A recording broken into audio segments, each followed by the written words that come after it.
When my husband, Walter, and I went to visit my in-laws, my mother-in-law picked us up from the airport, but instead of welcoming us warmly, she said, "You can't ride in the car, so you'll have to walk home." She snorted and turned her nose up at us. The walk was 3 hours one way. Even though I'm physically strong, this felt like too much, and I almost cried. Fortunately, someone helped me in the end, and it was my mother-in-law who ended up regretting her actions.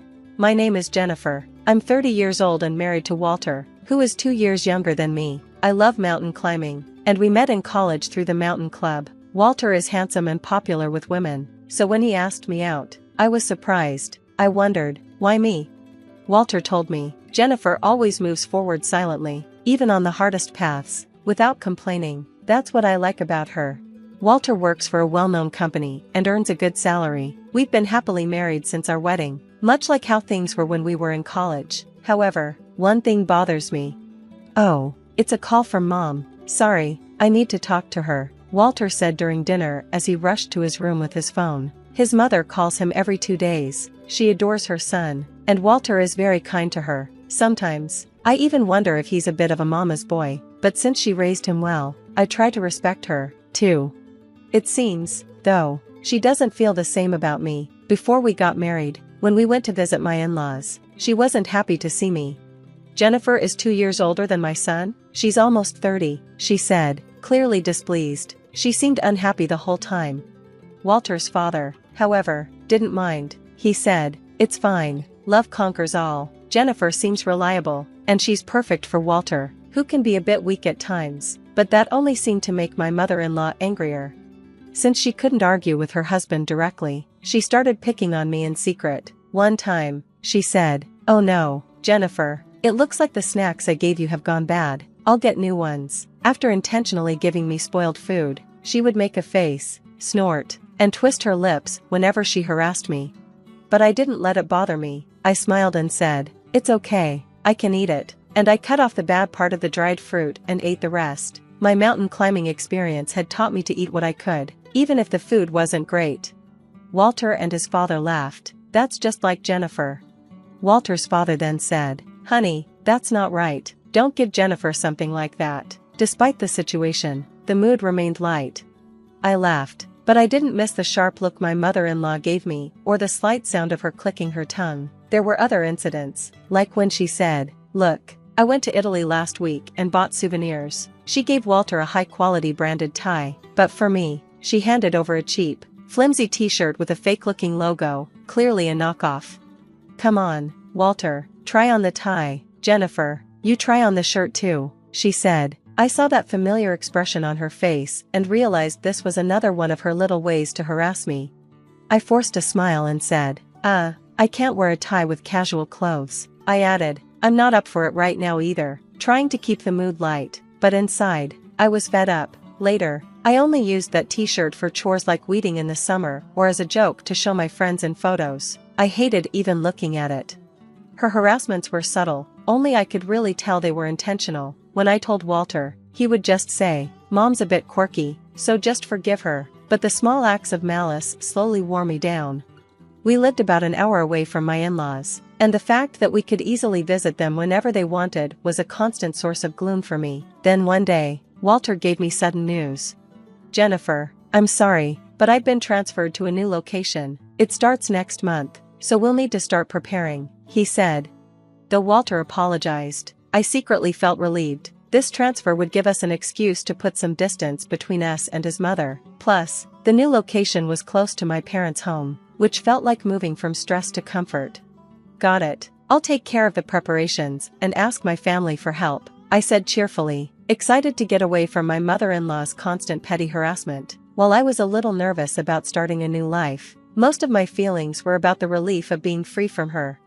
We moved, and I thought I could finally put some distance between us, but soon after settling in, I got another call from her.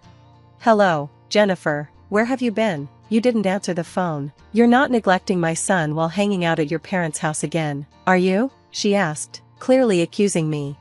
I wanted to sigh heavily, but I held back and replied, "I'm sorry, I couldn't answer earlier. I was in line at the checkout. Walter might be tired in this new environment."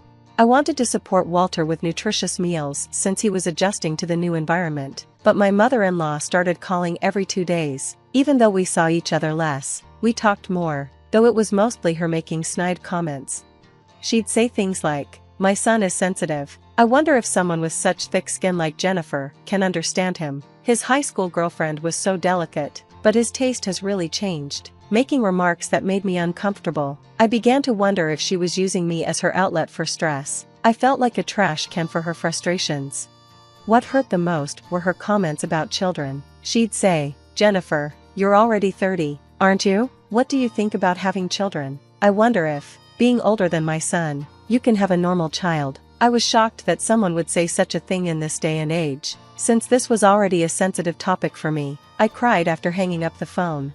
Did she really think I wouldn't be hurt by her words? The calls kept coming, but I responded politely to avoid causing any drama. Maybe she got bored of not getting a reaction from me, because the number of calls gradually decreased. I felt relieved, deeply. On New Year's Day the following year, Walter and I went to visit my in-laws. They were supposed to pick us up from the airport. When we arrived, Walter's dad greeted us warmly. "Hey Walter, Jennifer, long time no see." His friendliness was a relief since I had been dreading seeing my mother-in-law. "Happy New Year, Mom and Dad," Walter said. "Happy New Year," I added. We exchanged New Year's greetings, but my mother-in-law didn't even look at me. Maybe she was angry because I had been distant on the phone. It was a tense and awkward situation, and I wasn't sure how I'd get through it. Walter's father, trying to lighten the mood, said cheerfully, "You must be tired from the journey. Shall we take a break at the airport cafe?" "Oh, that's a great idea. Isn't there one on the second floor?" Walter responded, and we all headed to the cafe. While the men chatted away, my mother-in-law and I sat in silence. After we ordered, I got up and said, "Excuse me, I'm going to the restroom," hoping for a moment to gather myself. "Oh, maybe I'll go too," my mother-in-law said, standing up to follow me. I immediately had a bad feeling about it. As we neared the entrance to the women's restroom, my mother-in-law, walking behind me, suddenly said, "You can't ride in the car, so why don't you walk back?" I didn't understand what she meant, so I turned to look at her. She had that familiar expression on her face and said, "We're going back as a family of 3. You're a stranger, aren't you?" I couldn't believe what I was hearing. Walk back from the airport to their house? How far could that even be? And calling me, her son's wife, a stranger? I was frozen in shock as she continued her verbal attack. "I've been kind enough to call you frequently, but unlike Walter, you only respond coldly. Living near your parents has gone to your head. I don't want to think of you as my daughter-in-law. You're a stranger, a complete stranger." Her voice was getting louder. I was shocked, but didn't want to argue in public, so I quietly said, "Yes, I understand." I didn't feel like going back to where Walter and my father-in-law were, so I headed toward the airport exit, walking slowly. Even though she told me to walk back, I was at an airport. There had to be taxis or buses. I could take one and walk the rest of the way, but more than the physical distance, I worried about what would happen when I arrived. How was I supposed to face my in-laws after all this? How would I spend the next few days there? I checked my phone for transportation options. There was a bus leaving in 10 minutes, but it wouldn't take me all the way. I'd still have to walk for about 3 hours to get to their house. 3 hours. I could walk that easily with my mountain climbing experience, but this wasn't the same. Walking, because I wasn't allowed in the car due to harassment, felt different. Tears welled up in my eyes. Was this my fault? Had I been too distant with her on the phone? Would this have happened if I had been more pleasant? While lost in thought, someone suddenly tapped me on the shoulder. "Jennifer, why are you walking here?" It was my father-in-law's voice. "Did my wife say something to you at the restroom entrance? I was headed there too and saw you two talking. Then you just started walking away," he said. As my father-in-law stood in front of me, ready to walk, the tears I had been holding back finally spilled over. Seeing his kind face, I couldn't stop crying. "Jennifer, what on earth happened?" he asked. I decided to tell him everything. I explained exactly what my mother-in-law had said to me. To my surprise, my father-in-law became angrier than I had ever seen him. "She said that to my son's wife?" he exclaimed. Then, he said something unexpected. "I'll walk with you, Jennifer." Without hesitation, he started walking. I was shocked. Father-in-law," I started. "Don't worry," he said. "I enjoy mountain climbing. I used to climb a lot with Walter when he was younger. A 3-hour walk is nothing. Indeed, his stride was strong and confident. Not what you'd expect from someone 62 years old. Come on, let's go. Suddenly, I remembered something.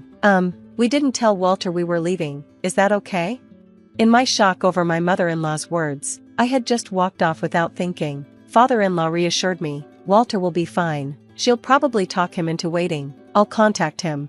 He took out his phone and sent a text to mother-in-law, telling her that he was walking back with me and that the car keys were in his bag. As we waited for the bus, his phone rang. Father-in-law answered it, sounding angry but controlled. It must have been mother-in-law on the other end. I could hear her voice shouting, trying to explain. I heard what you said to Jennifer. My father-in-law said firmly, if you're going to say that, I won't ride in the car either. I could hear my mother-in-law's panicked response, that's not it. She said she wanted to walk for exercise. How brazen. I was more stunned than angry. Father-in-law cut her off. We'll talk when we get home. He hung up and shoved his phone into his pocket. A moment later, my phone started ringing. It was definitely mother-in-law trying to call me. Father-in-law and I exchanged looks. We both decided to ignore it. I wasn't in the mood to deal with her. We silently boarded the bus and, once we got off, continued walking. This way's a shortcut, father-in-law said. There's a slope for a while, but let's do our best. With his occasional advice, it felt like we were mountain climbing together. However, I hadn't planned on walking so much today. I was wearing regular boots, and father-in-law was in leather shoes. This wasn't ideal for such a long walk. During the journey, I barely spoke but eventually asked, father-in-law, are your feet okay? Will walking in those shoes hurt after a while? He glanced at my feet, noticing my boots, and squinted thoughtfully. I guess we're in the same boat, my father-in-law said, sighing. Making a woman walk such a long distance in those shoes, unbelievable. We thought about calling a taxi, but neither of us suggested it. We both wanted to spite my mother-in-law. But Jennifer, you're strong, he added, walking such a long distance without complaining. That's probably why Walter was drawn to you. Hearing that made me feel a bit happy. We continued our walk, stopping at a grocery store for drinks to stay hydrated.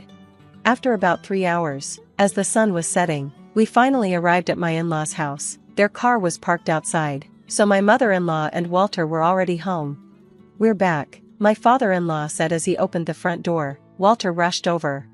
Jennifer, I was so worried. Why did you suddenly decide to walk back for exercise? Did Mom tell you that? I asked, surprised. That's not what happened. Mom told me to walk back. Father-in-law, now sitting tiredly on a chair, added, Jennifer didn't choose to walk. Your mom told her to. Mother-in-law came out of the living room, her face pale and shocked. No, that's not it. It's a misunderstanding, she stammered. What misunderstanding? I couldn't stay quiet anymore. You said, since you can't ride in the car, why don't you walk back, didn't you? That's the truth. I'm not going to lie about it. I smiled bitterly, adding, I was reminded of my mountain climbing days. That 3-hour walk was good exercise. Walter turned to look at his mother. He knew I wasn't the type to lie. The three of us, Walter, father-in-law, and I, stared at her. You believe this woman over me? She screamed. We're your family. She's a stranger, right? You believe a stranger over your own family? So I'm not allowed in the car because I'm a stranger? I said quietly. Mom, I can't believe you would say something like that, Walter said, his voice trembling with anger. Jennifer is an important part of my family. I wanted you to feel the same way. Walter clenched his fist, visibly upset. If you're going to treat Jennifer like this, I'm done with you. Mom, I won't answer your calls anymore, and don't contact Jennifer either. With that, he took my hand and said, let's go. Wait, Walter, his mother called out. But Walter slammed the door behind us without looking back. He held my hand tightly as we left. A year later. Hey, Jennifer, Walter, over here, you can see the view really well, Walter called out. Walter, my father-in-law, and I were mountain climbing together. 6 months after the New Year's incident, Walter received a transfer order, and we moved back to our previous home. After that, father-in-law decided to divorce my mother-in-law and move to a place near us. We started climbing together on weekends, and it became a regular activity. Shall we have lunch here? Walter suggested when we reached the summit. We eagerly began preparing our meal, and as we worked, father-in-law started talking. Your mom went on a spending spree after the divorce, he said. Even though we divided everything fairly, she's already having financial trouble. I think she was lonely. The divorce was tough on her, with all the crying and screaming. He paused, then added, but I think it's better for both of us to keep some distance now. She needs to expand her world, otherwise, she'll just keep taking out her stress on the people close to her. I listened quietly to their conversation, thinking about what he said, looking out at the beautiful view from the mountain. I made a promise to myself, I will cherish my own world and not take out my stress on others. With my precious family by my side, I felt at peace.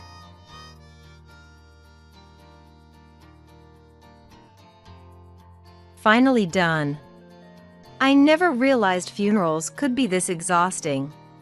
It's our son's funeral, for heaven's sake. Why would you say that? I'm just stating the facts.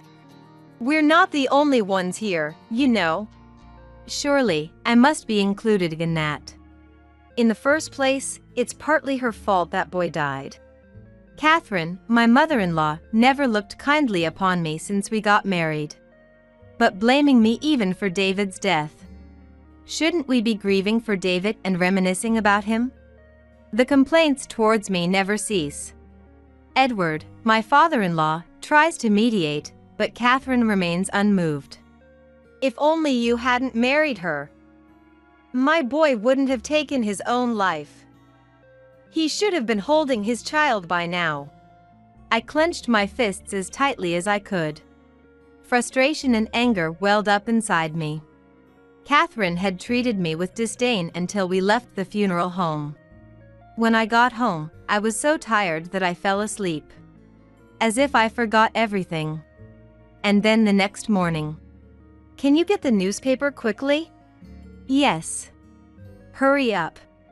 I wished it was just a dream. As I was told, I went to check the mailbox.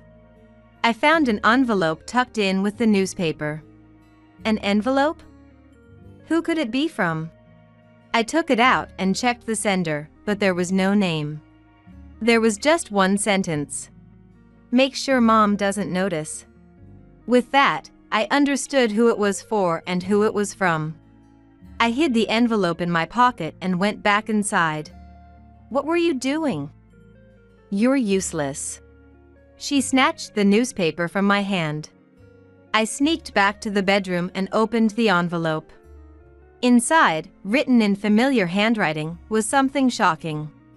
When I finished reading it, I felt like I was going to explode with anger and fear. I struggled to control my trembling body and took a deep breath. Just you wait and see. I immediately began to take action.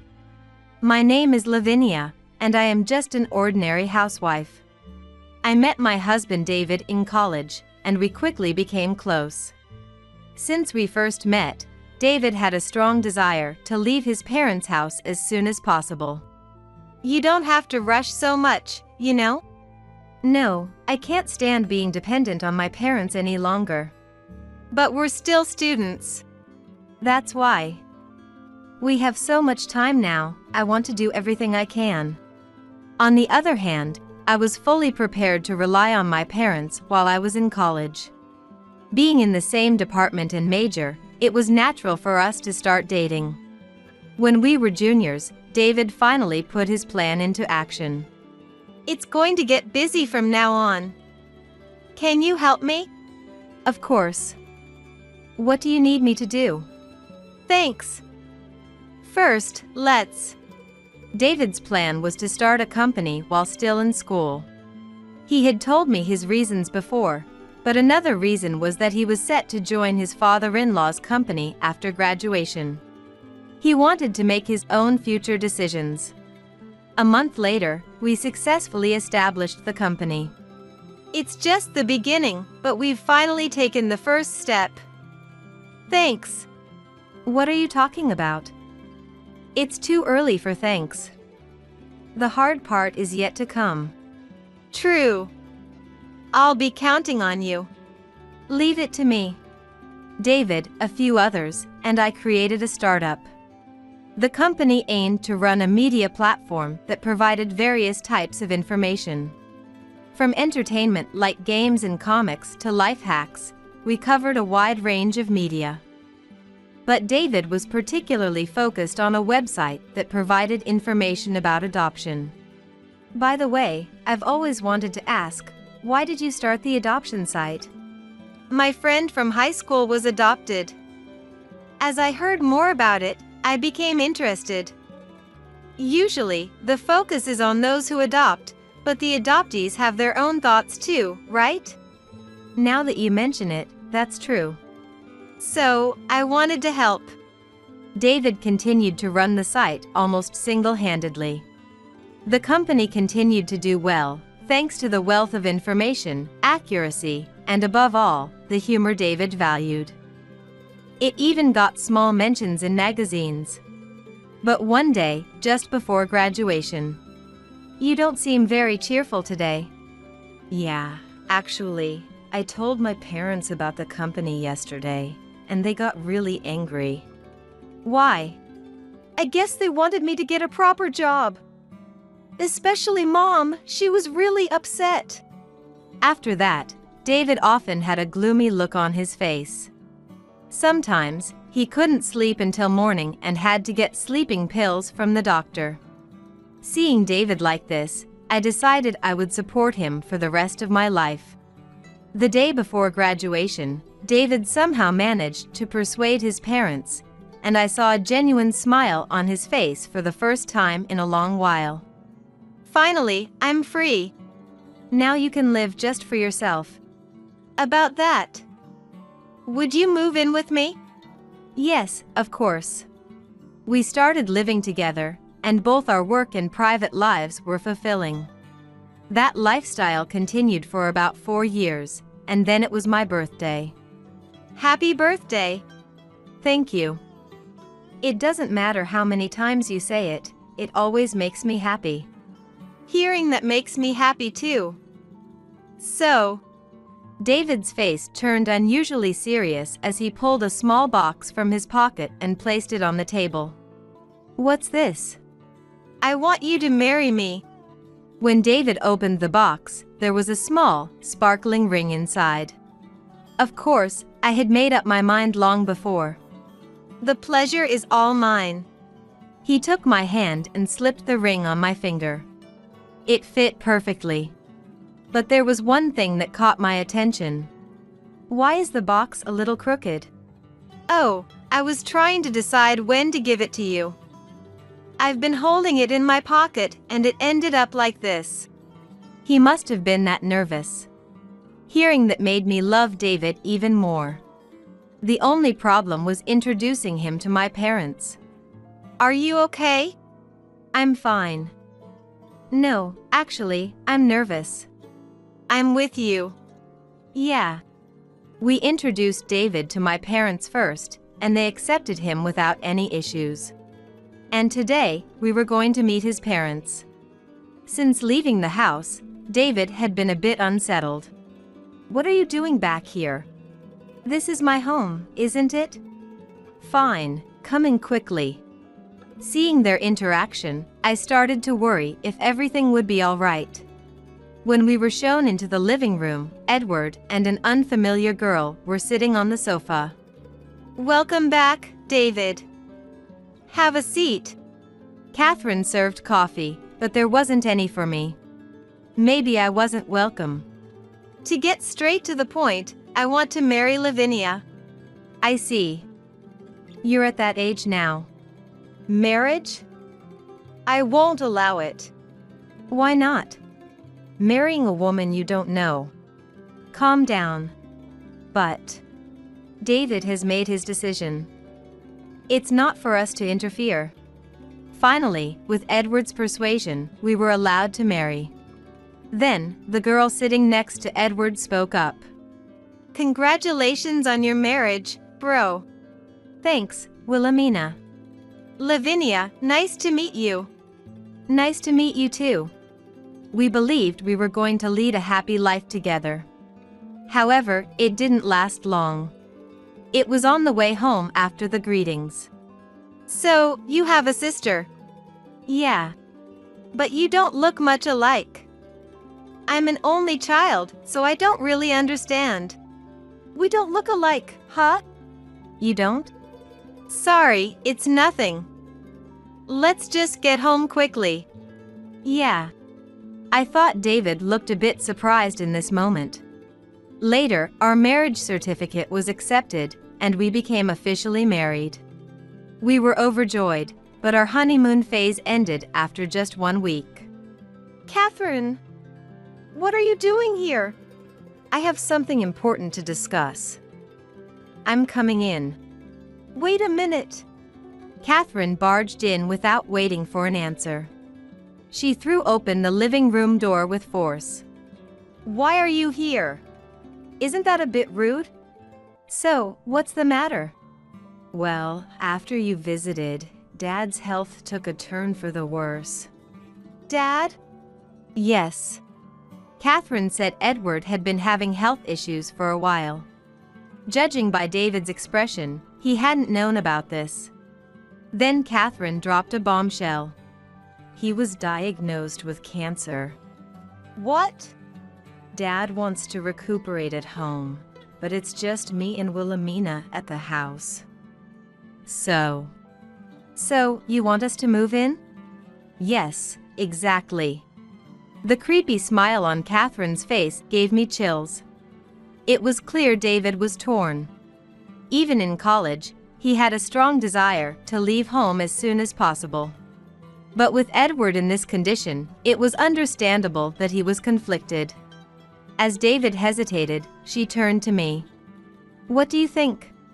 Me? I never expected her to ask me. I wasn't prepared at all. Well, Don't tell me you're going to abandon us? Of course not. Then what? A normal person would answer immediately. As Catherine berated me, David came to my defense. Don't blame Lavinia. We'll move in. Good. I'll let Dad know. See you. Catherine left, looking satisfied. Once she was gone, David held his head in his hands. I'm sorry. This is all my fault. Don't apologize. It's not your fault, David. Just when things were looking up. Why does something always get in my way? What do you mean? Whenever things are about to go well, something happens. I'm here with you. Okay? Yeah, you're right. We quickly terminated the lease on the apartment we had rented for our newlywed life and prepared to move in with his family. From Catherine's attitude towards me, it was clear that the future would not be bright. And so, our cohabitation began. Thank you for coming. I'm looking forward to living here. First, I need you to do something, Lavinia. What is it? My back has been hurting lately. Could you clean the house? We hadn't even unpacked yet. Hurry up. Don't just stand there. From then on, I was at her beck and call. David helped too, but Catherine didn't seem to care at all. After a week of living together, I noticed something. This family revolved around Wilhelmina. Even though David was their blood relative, he often felt like an outsider. Edward and Wilhelmina both seemed somewhat weary of Catherine's antics.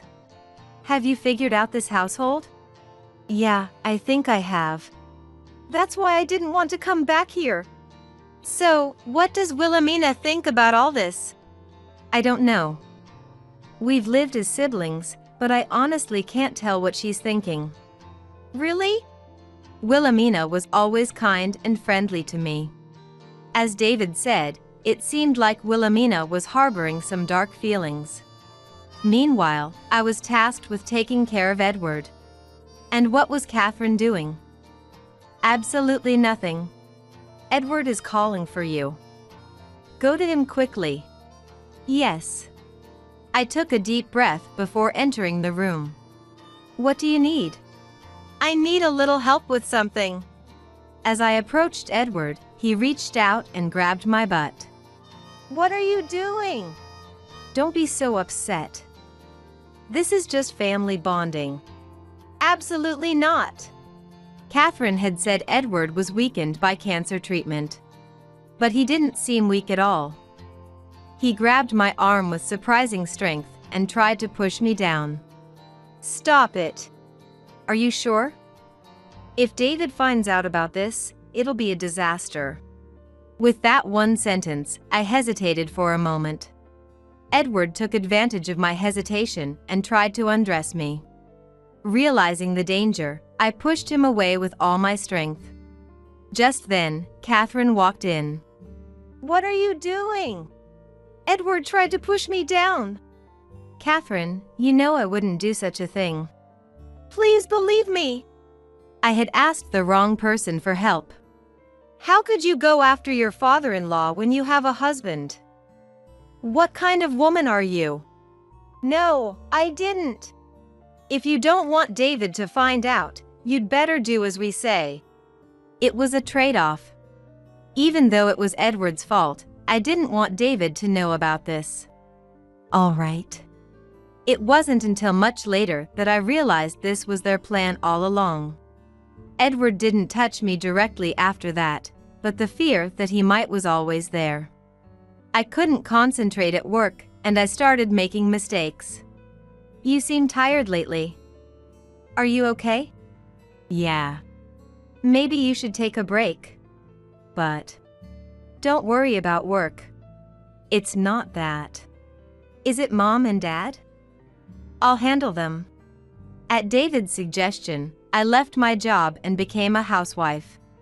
Staying at home all the time was mentally and physically exhausting, but I didn't want to waste David's consideration. David told Catherine and Edward not to overburden me. Things got a little better, but the harassment didn't stop completely. If you're staying home, you should be more useful. More useful? Just follow my instructions. Catherine handed me a piece of paper. It was a list of things she wanted me to buy. Today? Of course. Hurry up if you don't want David to find out. I had no choice. The list included items from the local supermarket as well as a specific cake Catherine loved, which required a train ride to get. Oh, and you'll be paying for it yourself, of course. It was already past 12 p.m., and I had to hurry to be back before David returned home. All I could think about was not causing trouble. I didn't get back until 7 p.m. I bought everything. Why did it take so long? Even a child could do this faster. Just get out of my sight. I went to my room and lied on the bed. I wondered what I was doing with my life. As I stared at the ceiling, there was a knock on the door. I sat up and answered. The door opened slowly, and Wilhelmina stood there. Wilhelmina, what's wrong? I'm sorry. What? I should have been more careful. What are you talking about? About Dad and Mom. My heart nearly stopped. Oh, you don't have to hide it. You knew? I overheard them talking. I see. I'll protect you, Lavinia. I can't let you do that, Wilhelmina. Leave it to me. I've got a plan. But David... I was determined to keep this from David at all costs. Don't worry about that. With Wilhelmina aware of the situation, I felt less alone. I had been feeling isolated, but not anymore. Then Wilhelmina said something surprising when we were all together. I'm going to work at Bro's company.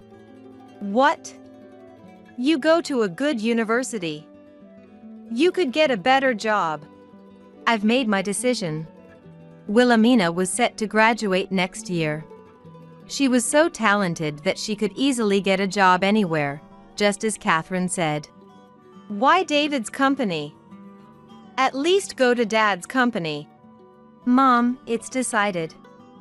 Wilhelmina wants this. But... Edward whispered something to Catherine. All right, maybe that's a good idea. She changed her mind suddenly. I wondered what Edward had said. And David, take care of Wilhelmina. Of course. What kind of answer is that? Seriously. After graduating from college, Wilhelmina joined David's company. Being naturally intelligent and talented, Wilhelmina quickly took on various responsibilities. Around this time, Edward started being unusually kind to me. Given what had happened before, it filled me with fear again. However, something surprising happened. Lavinia, I'm truly sorry for what I did. An apology now doesn't change anything. I know, but I'll talk to Mom and make sure it doesn't happen again. I'm really sorry. I couldn't believe what was happening in front of me. Edward even made a deep apology. I mean it. Please stop. I still don't trust you. I'll need some time to see if things really change. All right, I understand. Despite being so capable, Wilhelmina could have easily gotten a better job, just as Catherine said. But this peace was just the calm before the storm. Though the harassment stopped, David's behavior started to change. You're working too much lately. It's a crucial time right now.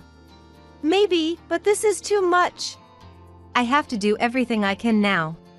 Even so, David wouldn't stop. Wilhelmina and I talked about this strange situation. What is David trying to achieve? I know he's focused on work, but... I'm sorry, I don't know either.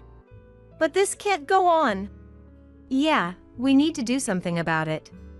We continued to tell David to rest more. But he threw himself into his work as if trying to escape something. He also started increasing his intake of sleeping pills. I knew something had to be done, and then I got sad news from Dad. Mom had been in a car accident and passed away. Please come home immediately. I understand. I was worried about David, but I couldn't bring him in his current state. With all that's happened, please take care of David. Yes, I'll take care of him. So, I returned to my family home. Seeing Mom's cold body, all I could feel was a sense of disbelief. Had Mom done something wrong? Thanks for coming back. Of course. By the way, where's David? David is.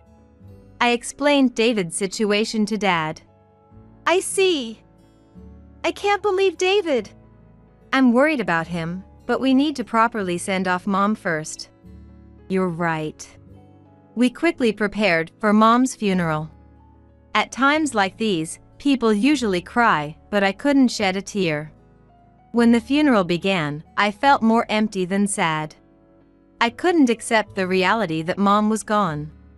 Before I knew it, the funeral was over. Are you all right? Yeah, but I still can't believe Mom is gone. Me neither. The house feels empty without her constant energy. That's because you were always getting into trouble, and she was scolding you. Was I? Yes, you were. That night, Dad and I reminisced about Mom until late. We must have fallen asleep on the sofa because the morning light was already coming in. Did you sleep well? Yes. Lavinia, you should go back now. What? David is waiting for you. You should go to him. But it's okay. Mom would want you to. All right, I'll go. As I stood up to prepare, my smartphone rang. Who's calling this early? It was Wilhelmina. Hello? Wilhelmina, is something wrong? It's Bro. What happened to David? He didn't wake up, so I went to his room. I left the house immediately and headed to the hospital. Lavinia. Wilhelmina ran towards me as soon as she saw me. Wilhelmina. She was crying heavily. Where's David? She pointed to where my in-laws were standing. I helped Wilhelmina sit on a nearby sofa and slowly approached them. I opened the door slowly and saw someone lying down. There were 2 police officers in the room. Are you his wife? Yes. What happened to David? There is a possibility of suicide. Suicide? That can't be. I walked on trembling legs. There lay David, looking as if he were merely sleeping. Reality suddenly hit me, and I collapsed like a puppet with its strings cut. Wilhelmina came over, lifted me up, and led me out of the room. Why would David? I don't know. I can't understand it either. According to Wilhelmina, when David didn't get up at his usual time, she went to check on him and found him lying in bed, already gone. They called an ambulance, but it was too late. The police were called, and they suspected suicide. They found a lot of empty sleeping pill containers in the trash can. The family was questioned by the police, but they hadn't seen David since he went into his room. This can't be. Sure, he was struggling, but he wouldn't leave us like this. I know, right? I think the same. The autopsy confirmed that David had taken a large amount of sleeping pills, leading to his death. The pills were properly prescribed, and David had been seeing a doctor. Still grieving Mom's death, I now had to attend David's funeral.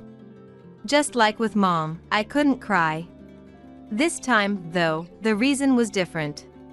I desperately wanted to know why this had happened. After the funeral, while resting in the lounge. Finally, it's over. Funerals are so exhausting. It's our son's funeral. How can you say that? I'm just stating a fact. We're not the only ones here. She probably meant me too.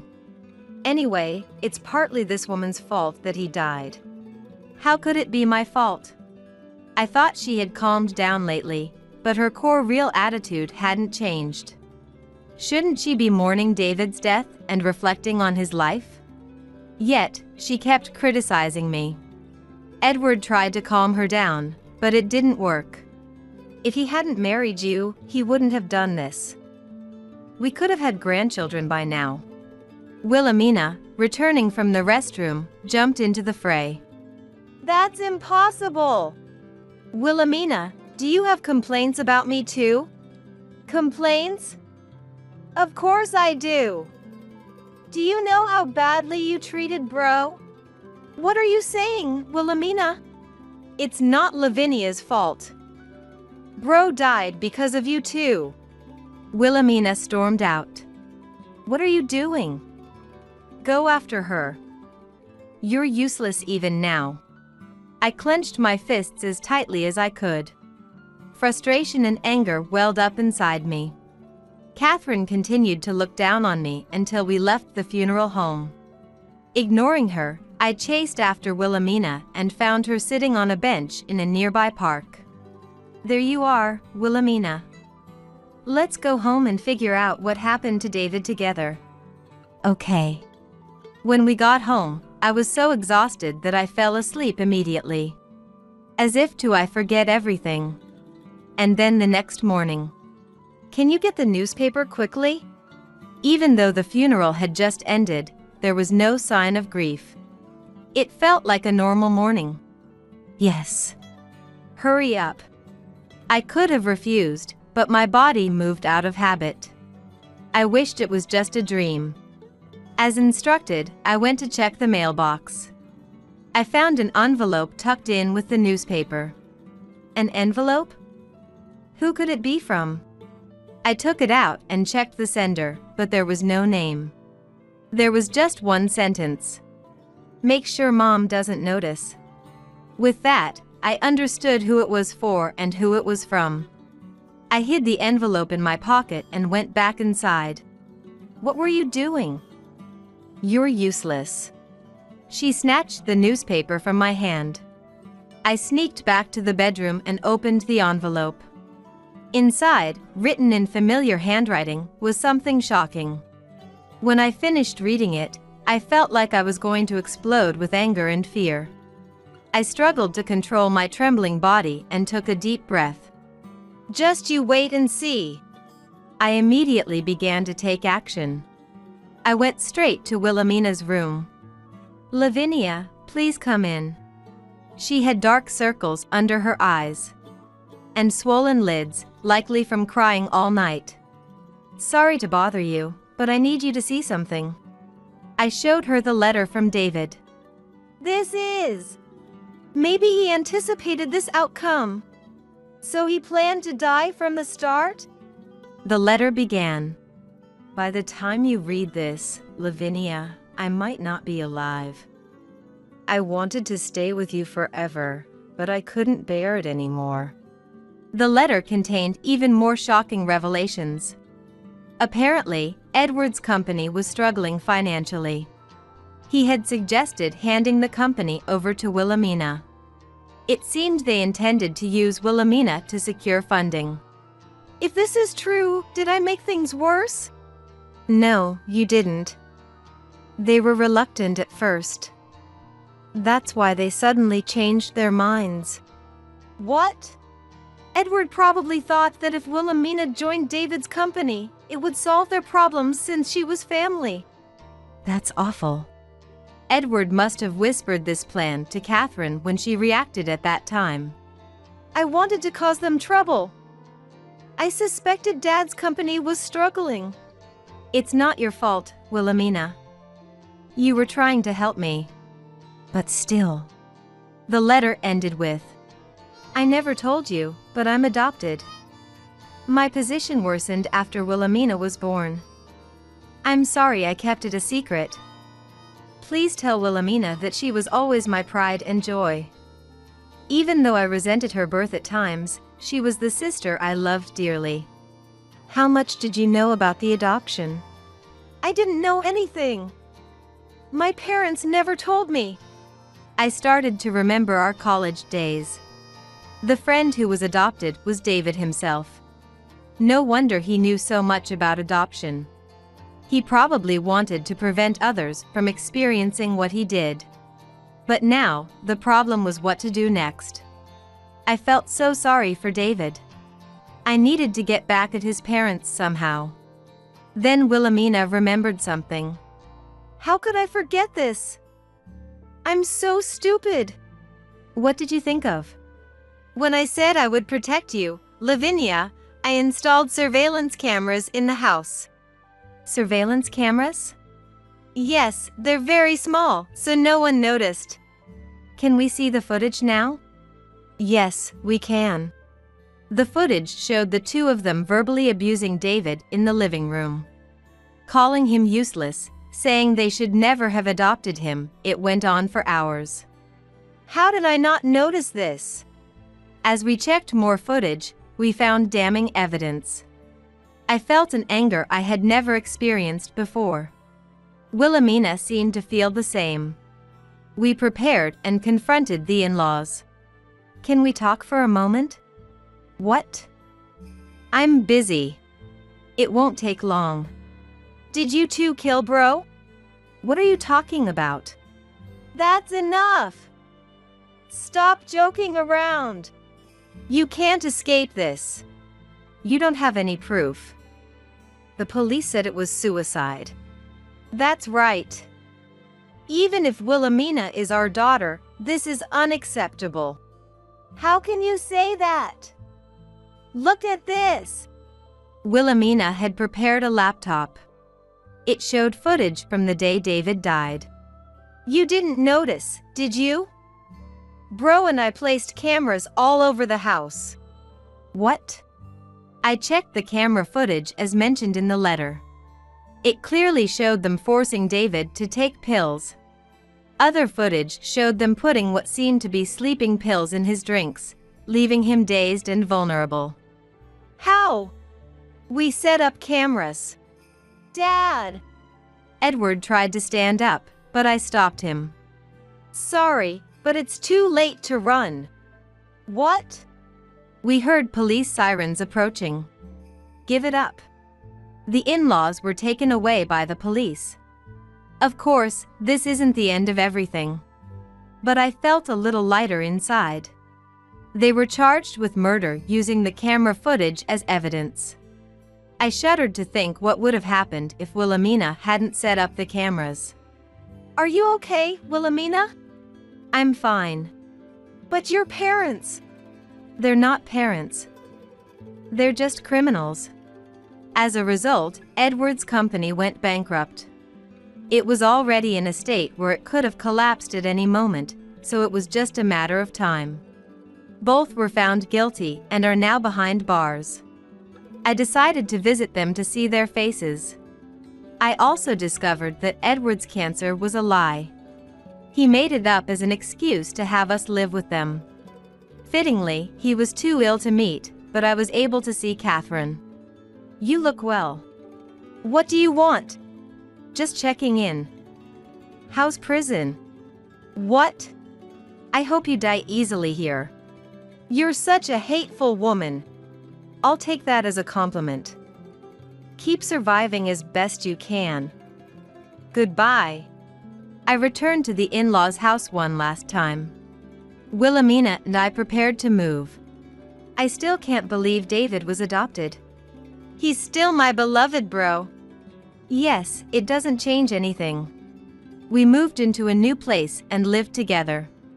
I took over as president of David's company. Wilhelmina and I would carry David's legacy together until we could smile and reunite with him one day. I had twins. Looking forward to your $10,000 gift for the baby shower, my sister, Sarah, said with a triumphant voice. So, I responded loudly to her like this. Okay. I'll go with my husband, the real estate king worth $500 billion. What did you say? I could hear her surprised voice over the phone. She must have heard from our parents that my spouse was some shabby, ordinary man. $500 billion? What do you mean? Just what I said. She seemed confused by my words. I couldn't help but laugh. Then Sarah, catching on, retorted. That can't be. Because. Let's talk about it when we meet in person. Including that thing you did back then. Wait a minute. Anne. I'll be there tomorrow then. I said so and hung up the phone unilaterally. She tried to call me back many times, but I ignored all her calls. I'm looking forward to tomorrow. Imagining her regretful face, I laughed out loud. My name is Anne. I'm a 38-year-old housewife. Living with my husband, Joe, it's just the two of us. A housekeeper does all our housework, so I live a leisurely life every day. But actually, Joe is my second husband. I divorced my first husband 6 years ago. I met him later when I was working in a restaurant and remarried. I married my first husband, Kevin, because my parents recommended it. My dad liked Kevin, who was the president of a company that did business with my parents' company, and that's how it started. I had no say in the matter, and the marriage was decided the day after I met him. As the eldest daughter, I was always told to take over the family business, so it didn't strike me as odd. Therefore, our marriage was far from sweet. Kevin, a CEO with an annual revenue of $5 billion, hardly came home and was always out having fun. Even on the rare occasions he did come home, he would just make a disgusted face at me and go to his bedroom. When I started to hate this life, I was suddenly called back to my parents' house. And get a divorce. What? Why all of a sudden? I was confused by my mother's sudden words. Kevin's company was thriving. There was no benefit to divorcing now. Hoping that my situation had moved them, I was next confronted with a shocking scene. Why are Kevin and Sarah? Sarah is my sister. My parents adored Sarah, who was 10 years younger than me, as if they barely saw me. And there she was, walking into the room arm in arm with Kevin. Anne. I've taken a liking to Kevin. So give him to me. Give him to you? Kevin is not a toy. but Kevin likes me better. Right? Sarah said, leaning into Kevin. Then Kevin looked at me with a sleazy smile.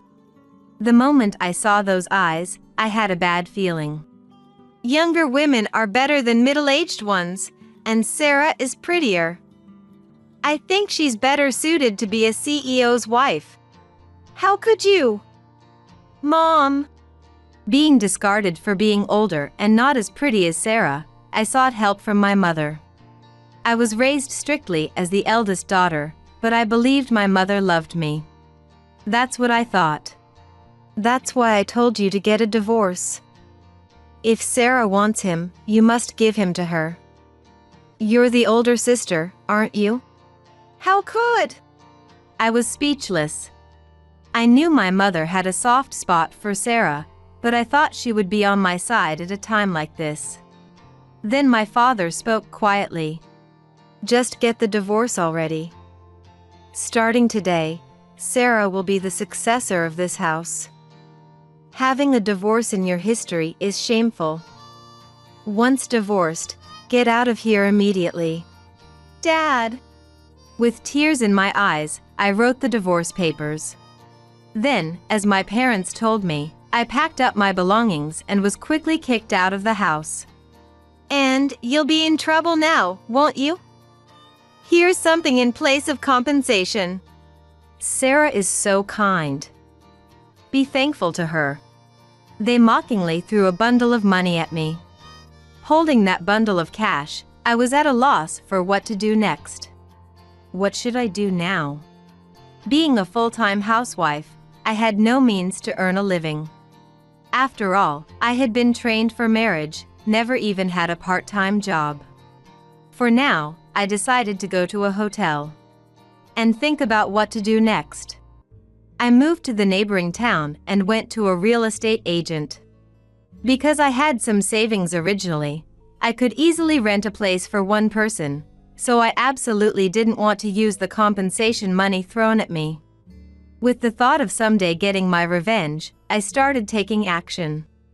After renting a one-bedroom apartment and catching my breath, the next step was to find a job. However, finding a job proved difficult. Then, a call from Sarah came through on my smartphone. Anne? Didn't you know this whole area is Kevin's territory? You won't get hired anywhere you apply. How could this be? I was at a loss.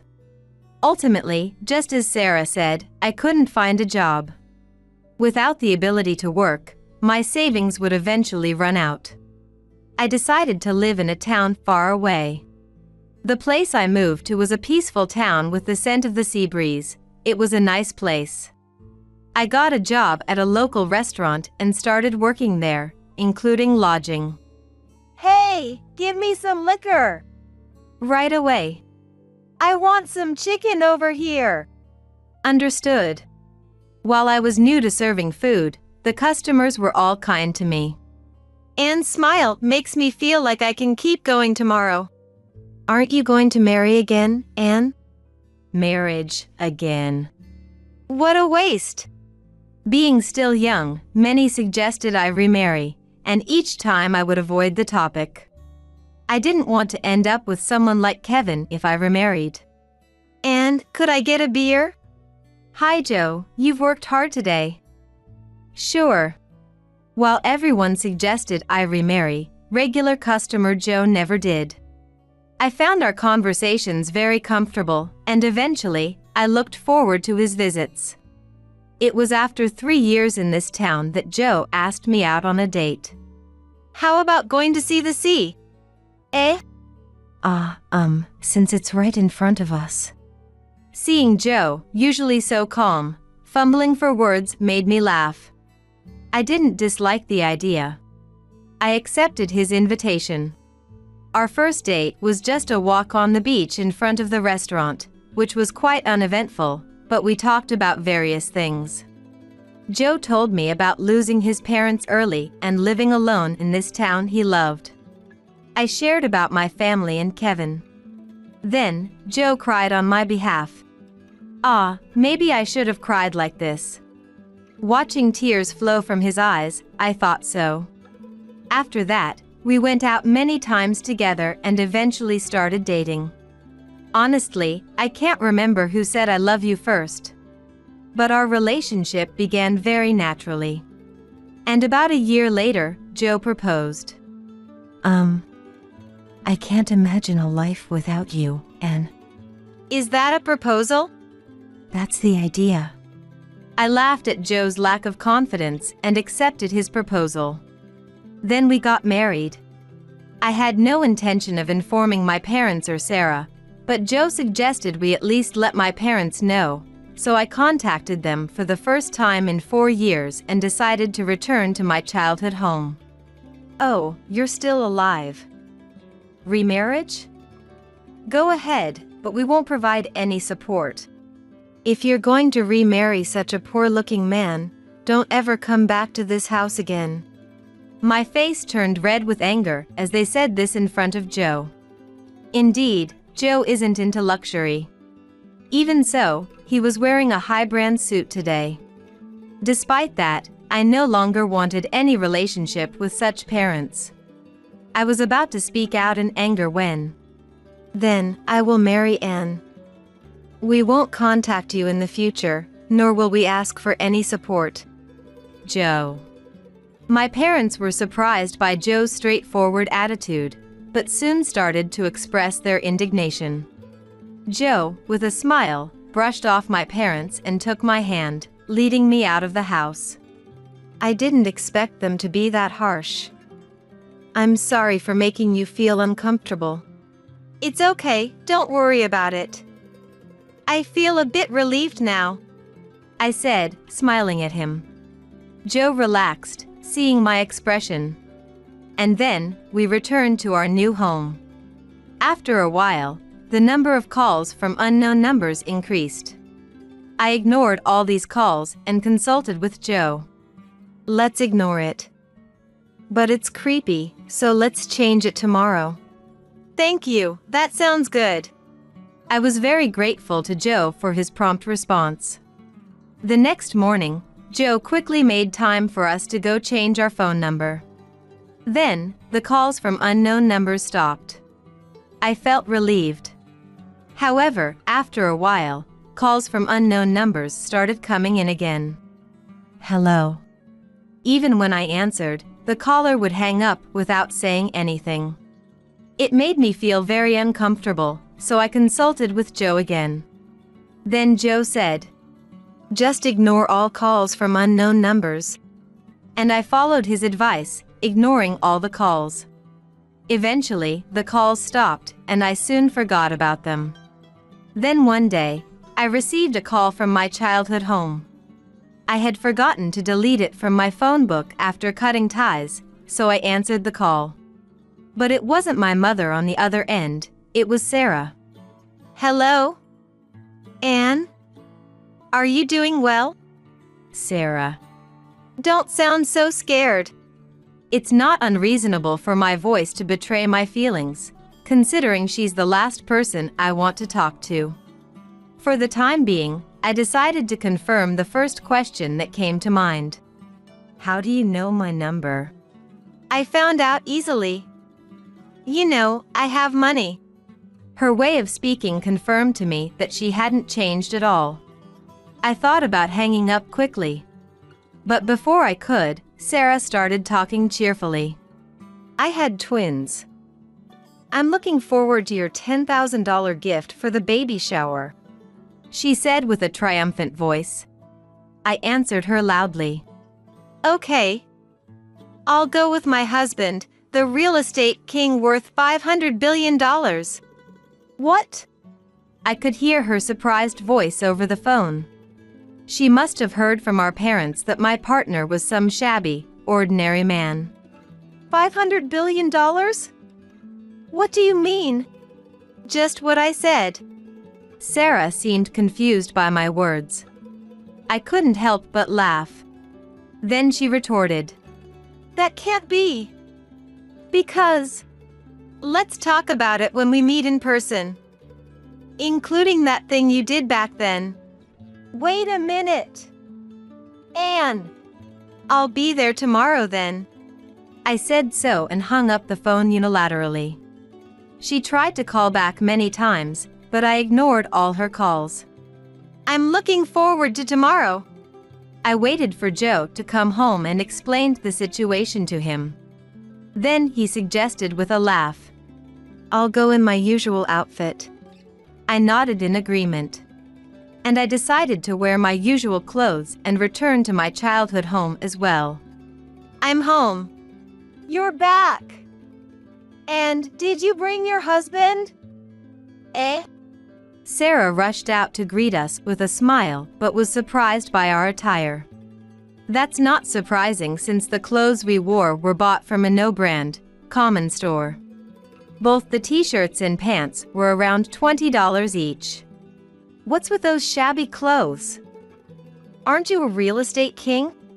I responded with a smile to Sarah's words. Then Sarah made her own interpretations and looked at me with a mocking expression. So, it was a lie after all. You can't hide it with pretense. It's not a lie, I said, pointing to the screen of my smartphone.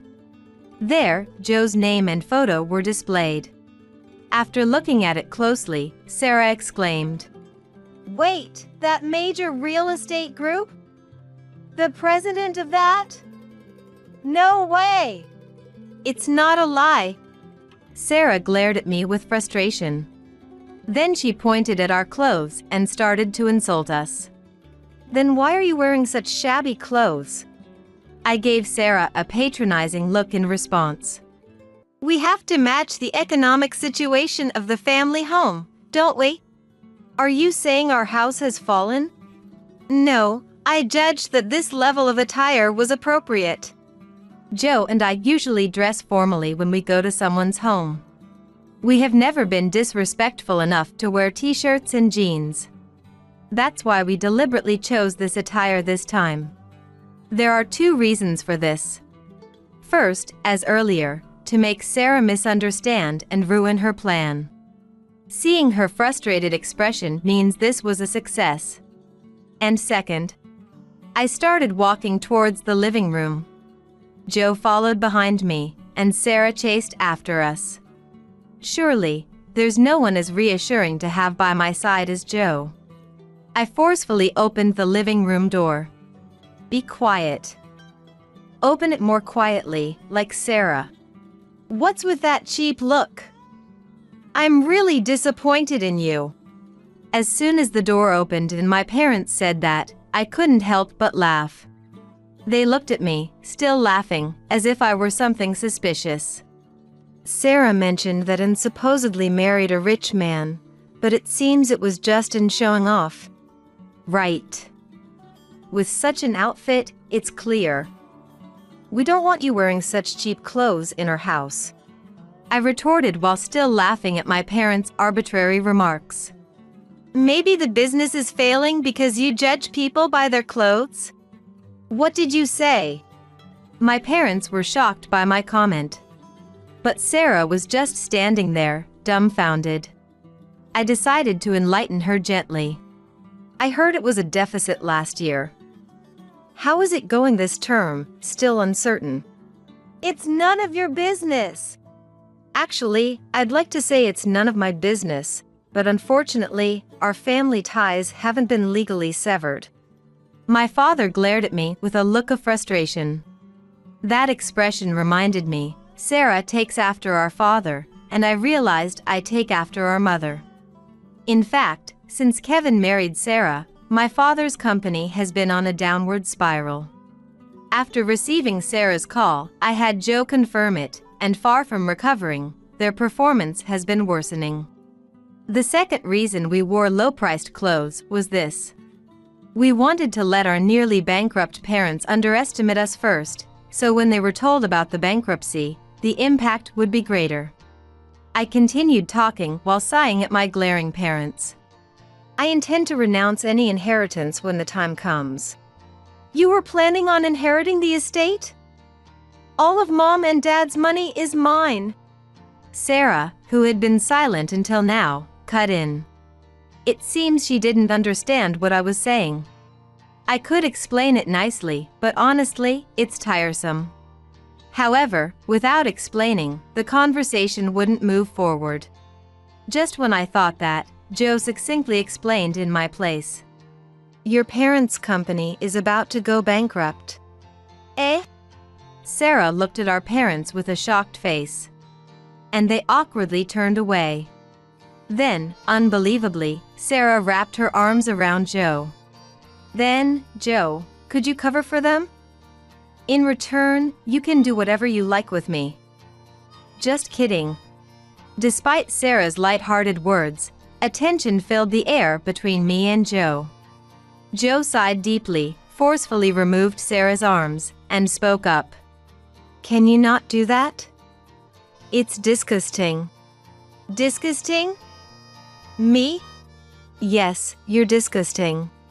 Joe emphasized, as if to make sure his point got across. Shocked by the blunt rejection, Sarah stepped back and glared at me, teary-eyed. How dare you say something so rude? I'm prettier than that plain and over there. That's impossible.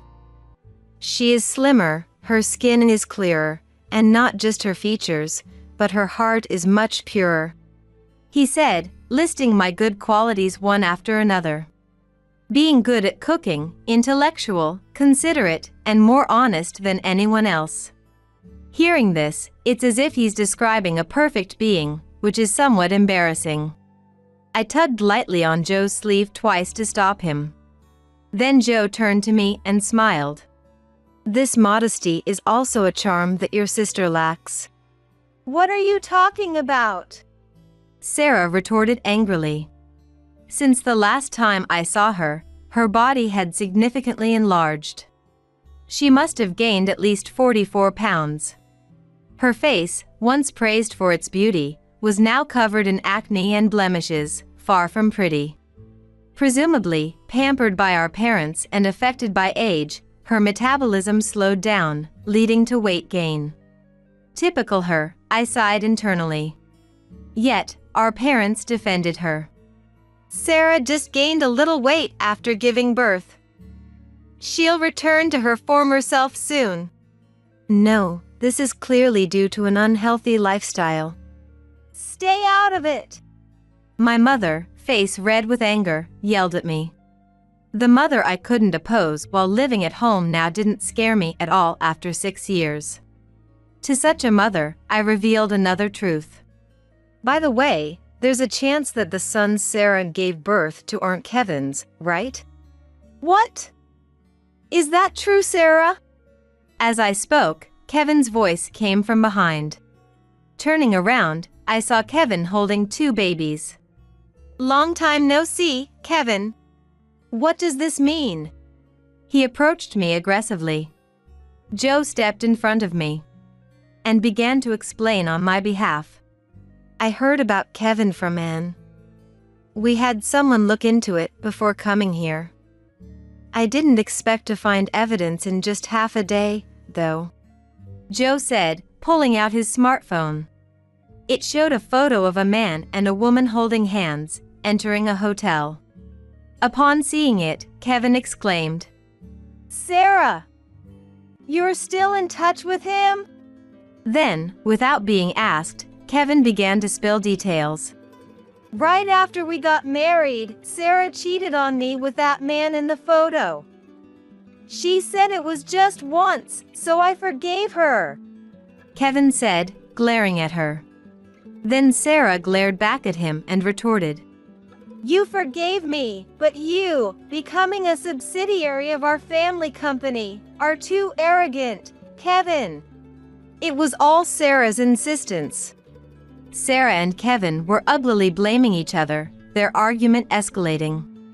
It seems Kevin's company became a subsidiary of Sarah's father's company soon after their marriage, leading to a rapid decline in its performance. I wish I hadn't divorced Anne. Kevin, what are you saying? There's no way you'd prefer Anne over me. Sarah screamed hysterically, to which Kevin raised his voice as well. I guess so. And didn't cheat on me, and I was free to do as I pleased. If there were kids with and she would take care of them, so I wouldn't have to. Kevin realized something mid-sentence, his expression changing. I had a bad feeling about it. That's it. And let's remarry. It must have been our destiny. Kevin, lost in his delusions, kneeled before me. I recoiled from the sheer creepiness. Joe stepped between me and Kevin. And is my wife. There's no chance she'll remarry you. Who are you? Get out of the way! Kevin shouted at Joe with irritation. From behind Joe, I made my stance clear to Kevin. I could never remarry you. I wouldn't want your children. Oh, you couldn't have them anyway. But still, no. What do you mean I couldn't have them? Kevin looked dumbfounded. As did our parents and Sarah. I decided to explain to them. When I was still married to Kevin, we went to a gynecologist. Remember? I had tests done. Right, you dragged me to the gynecologist once. But it was your fault, wasn't it? Kevin kept insisting his health was fine, clearly wanting to believe I was the problem. I confronted Kevin with the truth after 6 years. The one who can't have children is you, Kevin. Lies, lies. Then whose are these kids? Unfortunately, they're not yours. Kevin slumped upon hearing this. The housekeeper hurried to take the babies from Kevin's hands, with a stunned Sarah in the background. So, Sarah, it seems they aren't Kevin's children. Sarah, why didn't you tell me about such a defect? If you had told me properly, by now. Sarah started to shift the blame masterfully. I listened dispassionately until she ran out of steam. Then laughed and said, "Isn't it your own fault?" What did you say? Then give me Joe. He already said no. Then give me money. Families should help each other out. You say that. Her words irritated me. There was never any familial support for me. In times of hardship, instead of solidarity, I was met with cold indifference. Unfortunately, I'm not part of your family. I am, right? Anne, don't be so grumpy. Sarah's words were irritating, but taking them seriously was pointless. I took a deep breath. Before I could retort, my mother spoke up. And I'm sorry for everything. But we're really struggling. If you really have money, could you help us? That's right. As Sarah said, families help each other. Can't you forgive what happened before? What on earth are these people saying? Their words left me utterly baffled. There was no point in hoping for their remorse. I discarded the slight affection I had left for this family and looked at them coldly. Noticing my gaze, they momentarily trembled but soon plastered on insincere smiles. We apologize for everything. Yes, yes. We've said this much, so you should compromise a bit. Their unrepentant attitude made me sigh. Then, with a smile just around my lips, I asked my mother. Why do I have to do so much for a half-sister and biological parents who bullied me? A half-sister? What are you talking about? Sarah is my child. Even with such a clueless response from my father, it seemed my mother understood what that implied. Her face turned pale. What are you talking about, Anne? It's fine if you want to play dumb. I once saw Mom cheating. In fact, when I was still living at home, I caught my mother bringing a man into the house. It happened shortly after we got married. Kevin and I were away on business, and Sarah was on a trip with her friends. It was just my mother and me at home. When I returned from an errand my mother had asked me to run, I found unfamiliar men's shoes. At first, I thought we had a visitor and went to the living room, but no one was there. Curious, I then heard voices from the bedroom. I wanted to block my ears. But the next words I heard shocked me. My husband doesn't know that Sarah is your child. Sarah isn't our dad's child. I covered my mouth with both hands to prevent myself from screaming out loud. I wanted to hear more, but sensing they were about to leave the bedroom, I hurried out to kill time and returned home when I thought the coast was clear. Curious about that incident, I investigated right after marrying Joe. The man turned out to be Mike, a longtime friend of my father. And the affair was still ongoing. So, because you've been cheating on the family with him, you threw me out when Sarah wanted Kevin. What do you mean? My mother, turning pale, shook her head in denial. Seeing her reaction, even my father seemed to grasp the meaning, his face reddening with anger towards my mother. I decided to give my father the name of my mother's affair partner. Mom's affair partner is Mike. Mike? You mean she had an affair with him? Yes, even now. My words left my father dumbstruck. Mike was considered a close family friend, so the betrayal must have hit him hard. Despite the situation, I felt no sympathy for my father. What? I'm not Dad's child. Sarah stood there, dumbfounded, with no one to retort. Are we done here? I've already decided to renounce any inheritance, so do as you please from now on. But in return, I won't help you. Please leave me out of any future matters.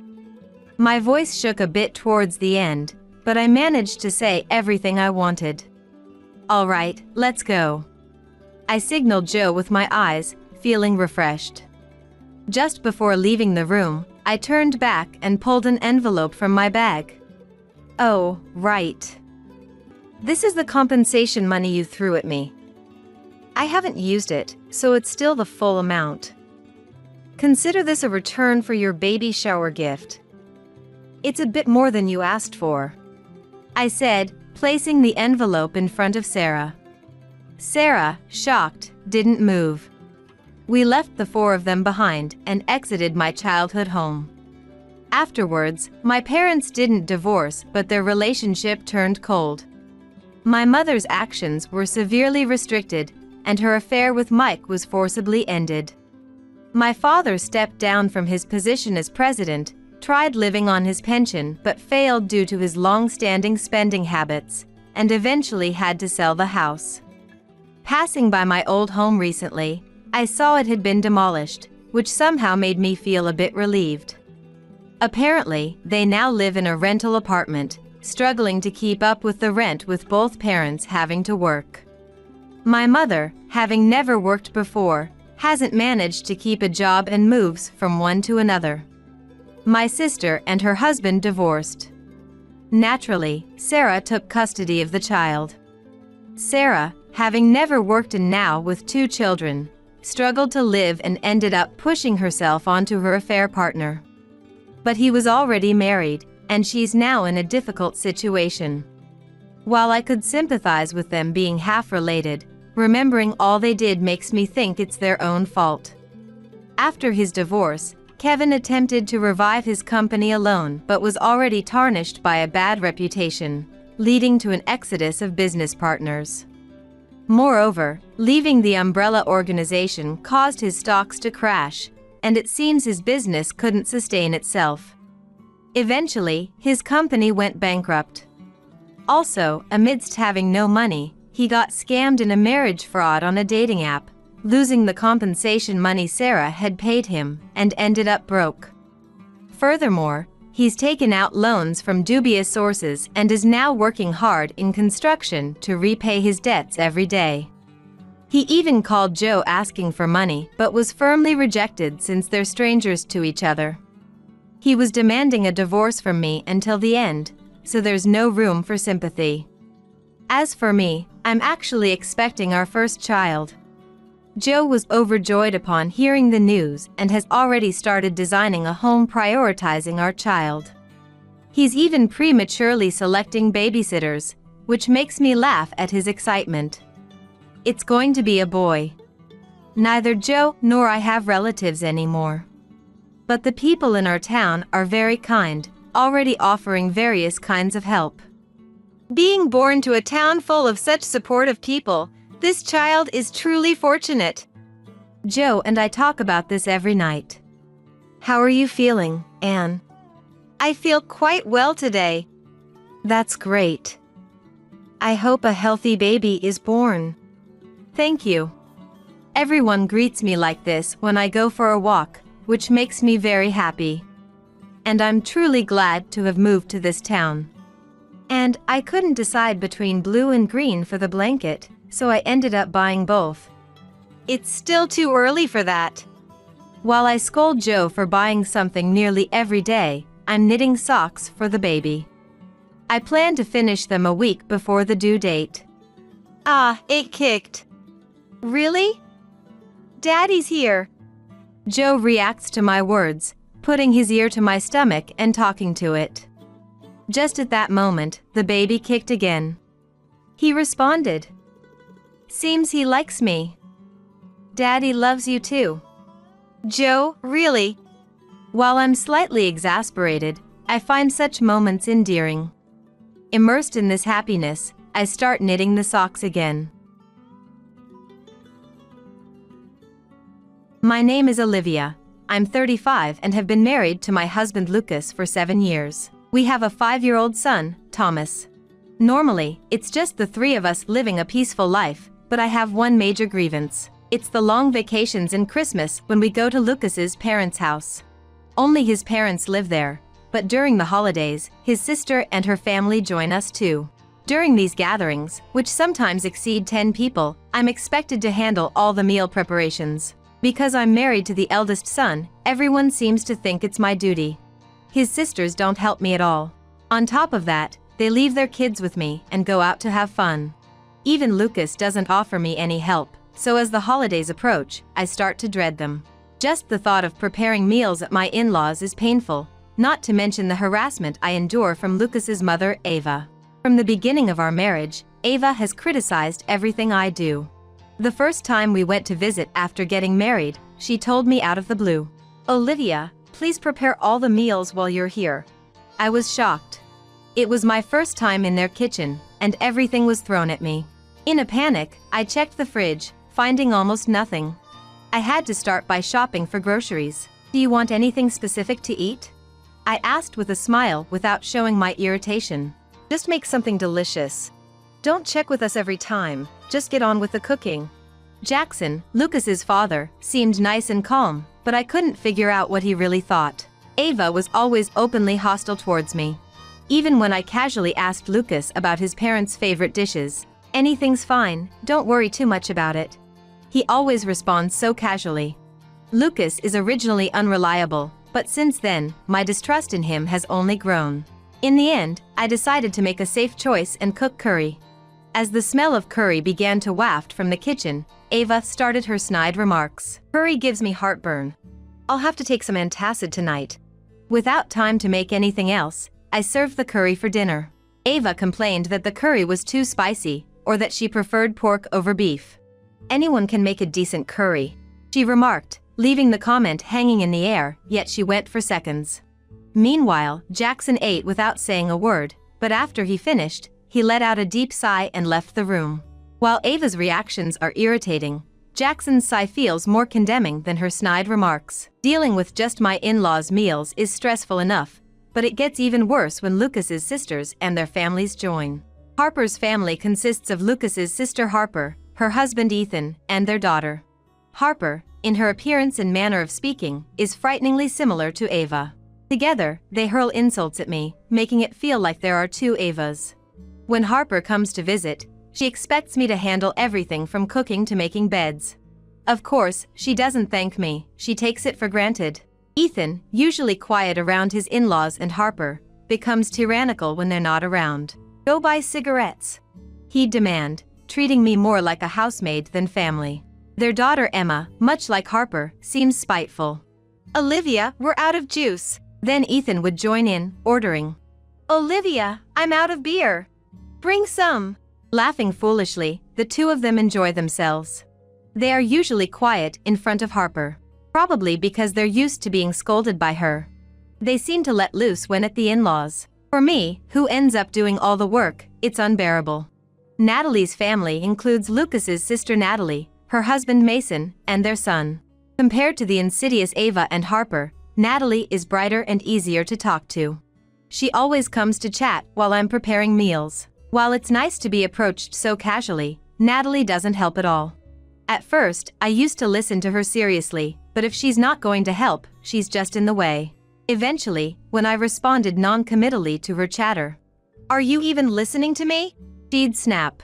Busy with work, I had to listen to Natalie's endless, meaningless stories about her husband's complaints or her in-laws' snide remarks. I wanted to vent to Natalie too, but I couldn't dare speak ill of the in-laws. As soon as Natalie realizes I'm not fully engaged, she'd tattle to Ava and Harper. Then I'd get scolded by both Ava and Harper. "Just because she's your sister-in-law doesn't mean you can ignore her. You should at least listen to her. Such a mean spirit, bullying your weaker sister." They'd freely insult me. I wanted to retort, "Who's the mean one here?" but I didn't have the courage. All I could do was endure the long vacations and Christmases. Even when I was pregnant, the treatment didn't change. "I worked as usual the day after I gave birth," Ava would brag, expecting the same from me. I heard from Lucas that Ava had been badly harassed by her mother-in-law too. It seems she's intent on making me experience the same misery. I wish she would stop returning the ill treatment she received onto her daughter-in-law. Thomas was born in December, so that year, we didn't go to the in-laws for Christmas. "Why don't you go home alone?" I suggested to Lucas. He replied grumpily, "It's boring to go back by myself, so let's skip it this year." He informed me that year, the siblings didn't stay at the in-laws for Christmas as usual. They left immediately. Without me there, nobody could handle the meal preparations, so no one stayed overnight. But from the next vacation onwards, the hellish treatment at the in-laws returned.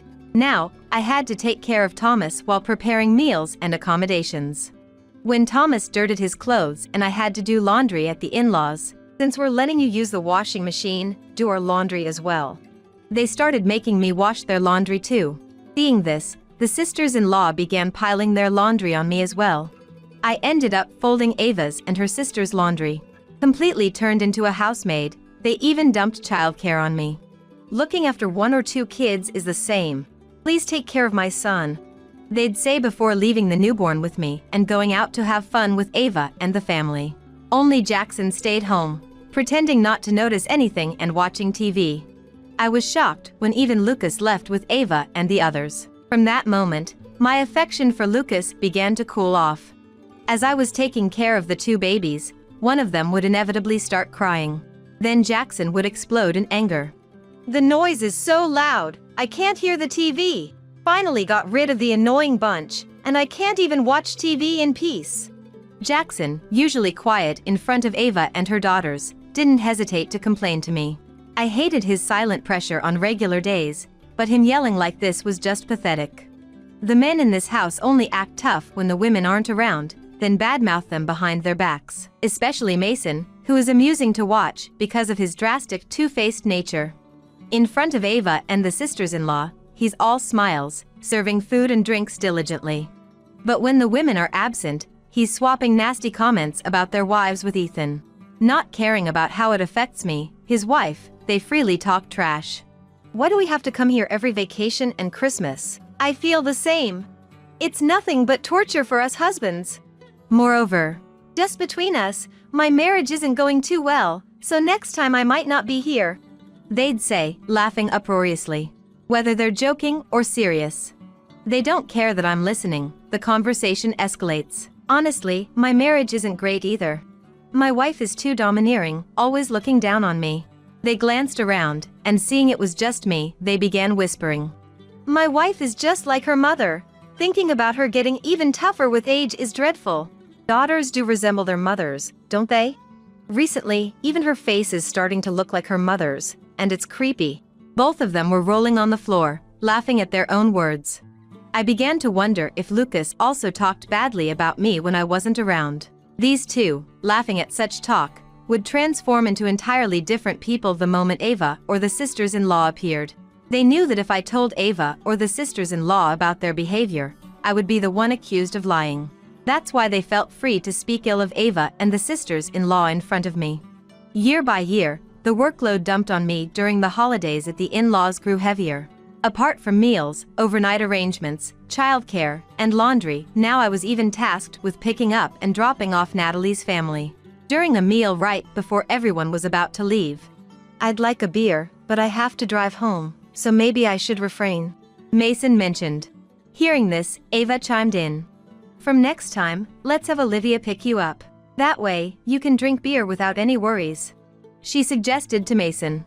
Mason, perhaps jokingly, agreed, but Ava took it seriously. "No, you don't need to go that far," he said. But cutting off his words, Ava commanded, "From now on, you will do the pickups." No one dared to object. In the car back home, even I, usually restrained, lashed out at Lucas. "I'm already cooking, arranging accommodations, taking care of the kids, and even doing everyone's laundry. Now I have to do pickups too." Lucas, taken aback by my anger, was at a loss for words. "Is there no limit to harassing your wife? How much more do they want to exploit me?" My anger was justified. The in-laws' house was in a snowy region, making Christmas visits challenging. Natalie's house was a 2-hour drive one way, but in heavy snow, it could take nearly double that time. I knew Ava would expect me to finish cooking and then go pick up Natalie's family. Exhausted and asked to drive in such conditions was absurd. I'm not accustomed to long drives, and surely Natalie's family would be terrified too. I was furious that Lucas, knowing this, didn't stand up to Ava. "I'm cutting ties with your family. I won't see Jackson, Ava, or your sisters ever again." I didn't want to see Ava or the sisters who did as they pleased. Hoping to calm my fury, he responded with a forced smile. "Totally fine. I'll let Mom and everyone know, so don't worry." When Lucas talks smoothly like this, he's usually just trying to appease the situation. But with his agreement, I finally felt freed from the in-laws' clutches. I marvel at my own patience over the past 7 years of marriage. That Christmas, I went on a trip with Thomas and my parents. It was the first time since Thomas was born that I spent Christmas with my parents. It's rare for us to be together for Christmas. Is it okay for Lucas to go back to his parents alone? Having shared my in-laws' harsh treatment with them, my parents were surprised by the trip. "It's okay. I have Lucas's permission, so he won't complain," I assured them, though I wasn't sure if Lucas had really talked to his parents. He had reluctantly agreed to cut ties with his family after my outburst, but I doubted his parents and sisters would accept it easily. They had been taking it easy so far, likely avoiding preparing meals themselves. However, they probably thought they could easily buy meals from the supermarket, so I assumed they weren't too worried. My parents, seeing their grandson Thomas after a long time, were overjoyed, and Thomas seemed to have fun too. When we visited the in-laws, I never had time to pay attention to Thomas, and I realized he must have felt lonely. Watching the three of them having fun, I completely forgot about the in-laws. Then, in the lobby of the luxurious hotel where we were relaxing, a familiar man walked in with a young woman on his arm. He resembled Mason, but he was supposed to be at the in-laws. The more I looked, the more he seemed familiar, and it appeared he noticed my stare. The man made a surprised face and quickly turned away. Likely because he was up to something shady. I pretended not to see and averted my gaze from the man. Just then, I received a call from Lucas. "Hello, what's up? Please, can you come to the family home right now? It's chaos here, nothing is prepared. Haven't we agreed that I wouldn't go anymore from this year?" I wasn't surprised. I had expected something like this. "I did mention it, but it seems the message didn't get across," he replied. I figured he hadn't really talked to his parents. I had already informed them that I wouldn't be able to pick up Natalie's family. Natalie had complained, but it seemed she had been pacified. Lucas was desperately trying to get me to come back. But I was more focused on the commotion and what sounded like Natalie's voice in the background. "Mason has run off with some woman. He said he was going to work, but when I called the office, they said he was off today." Hearing Natalie's words confirmed that the man I saw was indeed her husband. "Mason is at the hotel we're staying at right now," I responded. Lucas was taken aback by the sudden shift in the conversation. What? My brother-in-law is there? I decided to tell the truth, thinking it would serve Natalie right for how she had treated me. Natalie must have heard Lucas's voice, as she snatched his mobile phone and started shouting at me. Mason is there! Where are you right now? Natalie screamed, almost rupturing my eardrums. Young and beautiful woman, high-class hotel. I replied. Next, Ava grabbed the phone and started yelling at me. How dare you go to a hotel on your own? You think that's acceptable? Even though they're shouting at me loudly, I can hear them. I've discussed this with Lucas. I have his permission to not associate with you anymore. I replied, deliberately provoking her. Ava started screaming something incomprehensible. Then Harper snatched the phone. We can't even have a meal without you. Please, somehow come back. Harper said, unusually polite, but I knew she only spoke like that when in trouble. In the background, Emma, Harper's ill-natured daughter, yelled, Olivia! Hurry up and prepare the meal! I couldn't help but laugh, realizing she was just echoing Harper's true feelings. The in-laws' house seemed to be in such a frenzy that I just hung up the phone. Since I had set my phone to reject calls, I didn't know what happened afterward until Lucas returned home. Seeing Lucas's reaction upon his return, I was prepared for the possibility of divorce. Worst case scenario, I was ready to make a life for Thomas and myself as an office worker. When Lucas returned from his parents' house, he apologized profoundly. I now understand how hard it's been for you all this time. I'm truly sorry. Lucas had been burdened with preparing the Christmas meal, doing everyone's laundry, and taking care of the kids, especially Natalie's child, throughout the holiday. Natalie, after hearing from me about the affair, had tracked Mason down to our hotel, apparently catching him in the act. Indeed, when we were leaving, the hotel staff seemed flustered, and there was talk of a quarreling couple. Perhaps that was her. Everyone had complained about Lucas's cooking, having never done it before, and, fed up with their nasty remarks. I'm cutting ties with this house too. I'm never coming back, he snapped. It seems Lucas has declared cutting ties as well. Hearing Lucas's declaration of disconnection, I felt relieved and confessed. If you hadn't decided to cut ties with your family, I was planning to divorce you.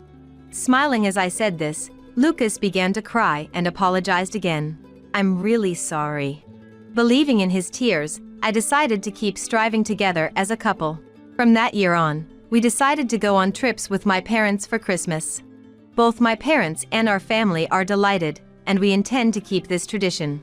Meanwhile, the in-laws' house doesn't seem to gather anyone anymore. Natalie and her husband divorced soon after. Natalie, having custody of the child, now had to work to support her life, leaving her with no long vacations or Christmases. Harper also realized that if the other siblings didn't return, she would have to prepare the meals herself, and didn't want to go through that hassle just to visit her parents' house. Left alone, the in-laws led a lonely life, unable to see their children or grandchildren. Ava, unable to harass anyone else, seemed to have turned her frustrations on Jackson, and I heard from Lucas that Jackson had left home. Lucas, deeply affected by the criticism of his cooking at the in-laws, has been cooking more often lately. Watching Lucas improve his cooking skills makes all that commotion feel like a distant memory. Hey Barbara, can't you reconsider? Daniel is still in middle school. To leave him and move abroad. Barbara, the wife of her son, tilted her head slightly and frowned as if troubled. Daniel is plain and slow, and to be honest, it feels like he's not even our child. He seems to get along with you in an odd way, so please take good care of him. It's one thing to speak ill of oneself, but to say such words about her own son, Daniel, it made her tremble with anger. However, those feelings were suppressed, never turning into words, remaining in her heart. Daniel and I watched the car carrying the departing son and his family until it was out of sight, then looked up at the orange tree in the empty garden. As I wondered, Daniel pointed out that there were still a few left. My son Charles and his family had taken many oranges for memories, but a few remained on the branches.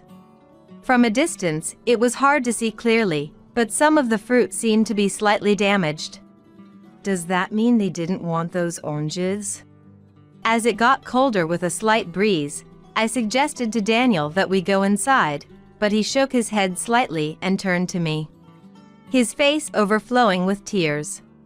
Dad and Mom don't want me because I'm slow. It's okay. You don't need to worry. I was furious. I closed my eyes, pondering what to do with this anger, and then pondered some more, firmly resolving to affirm and raise this child positively. My name is Susan. Lately, I've lost my appetite and have been feeling unwell. When I consulted a doctor about my unclear health issues, I was advised to get more nutrition. Even with the vague advice to get more nutrition, I wondered what exactly I should eat, considering going to a steakhouse every day. But that would never be sustainable with any amount of living expenses, so I decided to make balanced meals every day. No, that would be too much hassle to keep up. So, I decided to make it a point to eat the oranges planted in my garden. Honestly, I never really cared for the oranges planted in the yard before. I hadn't paid much attention to them every year. Usually, I left the fruit for the birds to eat or just cleaned up whatever fell to the ground. But this year, after seeing a TV infomercial about easy-to-use pruning shears, I was full of motivation and bought them. Just when I was determined to start picking the oranges, I ended up hurting my back. It was supposed to be easy according to the sales pitch, but apparently not for someone with a bad back. If there's a house in a quiet residential area known for its large orange tree, that would be ours. Our orange tree has years when it bears lots of fruit and years when it doesn't, and this year, the branches are laden with oranges. It's just the year I was determined to eat a lot of them. But what to do with my injured back? Just when I was thinking that, my son and his family came to visit at the perfect time. When I explained the situation to my son, he immediately said, "All right, I'll pick them." And he rushed out to the garden. My son and my grandson, Christopher, were using a long-handled pruning shear to joyfully pick oranges from the branches. Wow, Christopher! You got a big one! My son skillfully cut the oranges from the branches and had his son pick them up. As for me, I was sitting by the window overlooking the orange tree, staring at a chessboard with my other grandson, Daniel. Daniel was looking intently at the chess pieces laid out on the board, lost in thought, seemingly oblivious to the noise of Charles and Christopher gathering oranges in the garden. It seems I was so focused that I didn't even hear Charles and Christopher making noise while gathering oranges in the garden. When Christopher, the older brother, quietly placed an orange beside Daniel and then turned to me, he put his index finger to his lips in a gesture for silence. He didn't want to disturb his brother, who was deeply engrossed in the game. That was the kind of kindness Christopher had. Charles, lunch is ready. Yeah, thanks. We'll be right there. Perhaps one reason my son and his wife visit my house several times a month is because my husband had passed away early. My son's wife, Barbara, is a down-to-earth woman who naturally takes over the kitchen in our house to prepare lunches for everyone. Daniel and I were invited to join them for the meal, but Daniel remained silent, staring at the chessboard, unwilling to move. When I gently touched Daniel's shoulder, Huh? He looked up in surprise, saying, Grandma, will you play chess with me after lunch? Of course. Let's go. Barbara, Charles, and Christopher were enjoying their meal while watching TV, laughing together. The TV featured a special on a high school soccer player belonging to a famous high school, and Charles pointed at the TV, tapping Christopher on the shoulder. Hey, look, Christopher. The high school you're going to is on TV. Christopher has always been athletically gifted, shining in every game he plays. Daniel took up soccer as well, but wasn't quite as skilled. He couldn't outshine his brother.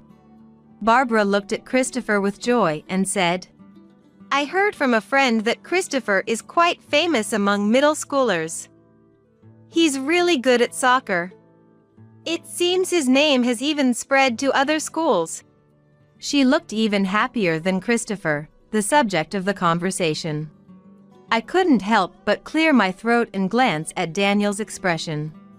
He looked somewhat lonely, slowly slurping up his pasta one strand at a time.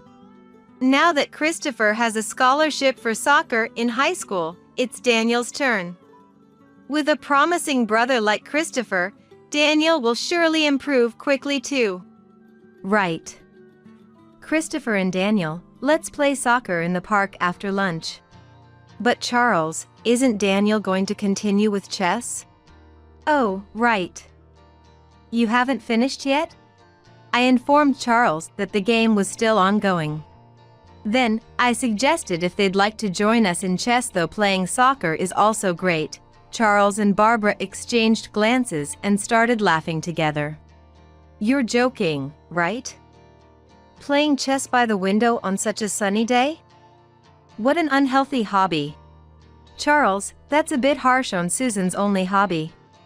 Both of them seemed to mock me and Daniel, but I didn't want to argue and risk spoiling our family relationship, so I nodded along and started washing up in the kitchen. I peeled the freshly picked oranges, placed them on a plate, and brought them out. Christopher and Daniel started eating them, laughing together. I discreetly approached Charles and tapped him lightly on the head from behind. Hey, you know Daniel isn't much into sports like soccer, right? He enjoys playing chess, so don't say weird things. Did I say something wrong? Charles, seeming neither concerned nor remorseful, took the ball and went to the nearby park with Christopher and Barbara. Left behind, Daniel and I returned to our seats by the window. Sitting in front of the sunlit chessboard, Daniel casually looked up at the orange tree. There are still a lot of oranges left, huh? Yes, do you want some more? Daniel shook his head slightly and then turned his gaze back to the chessboard, refocusing his attention. He has a strong ability to concentrate. At this point, I can't predict how Daniel will grow up, but I have a feeling he'll take a path quite different from his brother Christopher's.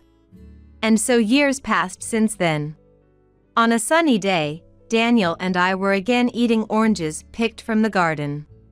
After Charles finished bringing in few small boxes to my house, he stood by the window with a gentle smile, looking up at the orange tree. Sorry, Mom, please take good care of Daniel. I pondered over how to respond. While caressing the oranges picked from the garden, I sighed. Christopher, having been recognized for his soccer talent at his new high school, was scouted by an overseas club team. I, knowing little about soccer, couldn't grasp the significance of the team that scouted my grandson. But when I heard Charles was ready to quit his job and move abroad, I realized this was a big deal. With assistance promised by the scouting team for their life abroad, Barbara was already excited about the overseas move. Every time we met, she would say, I'm really interested in foreign cultures. She was already studying the culture of the country through books. I had assumed the whole family would move abroad, but they asked me to raise Daniel alone in my house.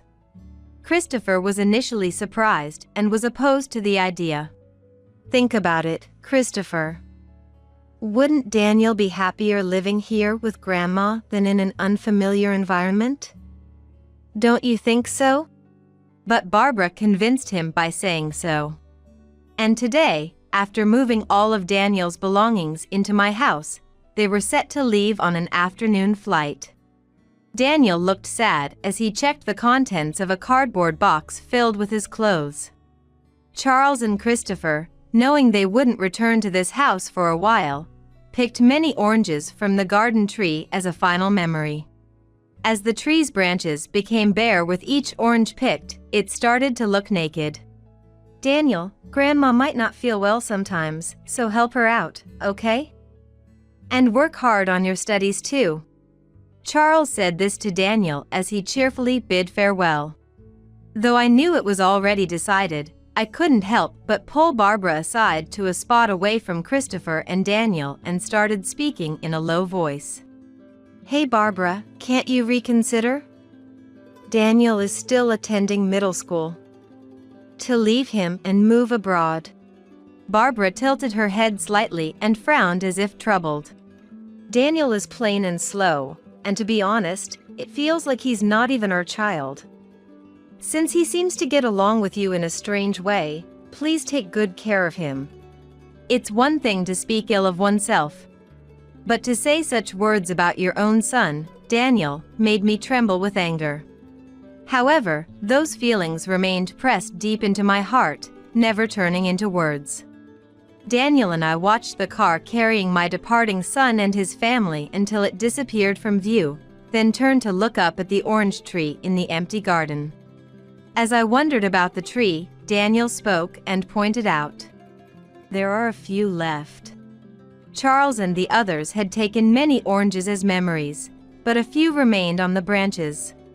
From a distance, it was unclear, but some appeared slightly damaged. Does that mean they didn't want those oranges? As the breeze grew colder, I suggested to Daniel that we go inside. He shook his head slightly and turned to me, his face overflowing with tears. Dad and Mom don't want me because I'm slow. It's okay. There's nothing to worry about. I was furious. I closed my eyes, pondering what to do with this anger, then resolved to affirm and nurture this child positively. 9 years have passed since then. Beside the chessboard by the window, I looked up at the orange tree in the garden. The birds know best when the oranges are ripe, pecking at the fruit when it's time. I used this as a cue to start harvesting. Stepping out from the window to the garden, I picked a low-hanging fruit. It was free of insect damage and had a nice color. After the doorbell rang, I called out loudly, "It's open!" To my surprise, I was greeted by an unexpected visitor as heavy footsteps approached. Mom, it's been a while. Where's Daniel? It's really been a long time. What brings you here all of a sudden? Well, I saw Daniel's achievements in the newspaper. Isn't it amazing?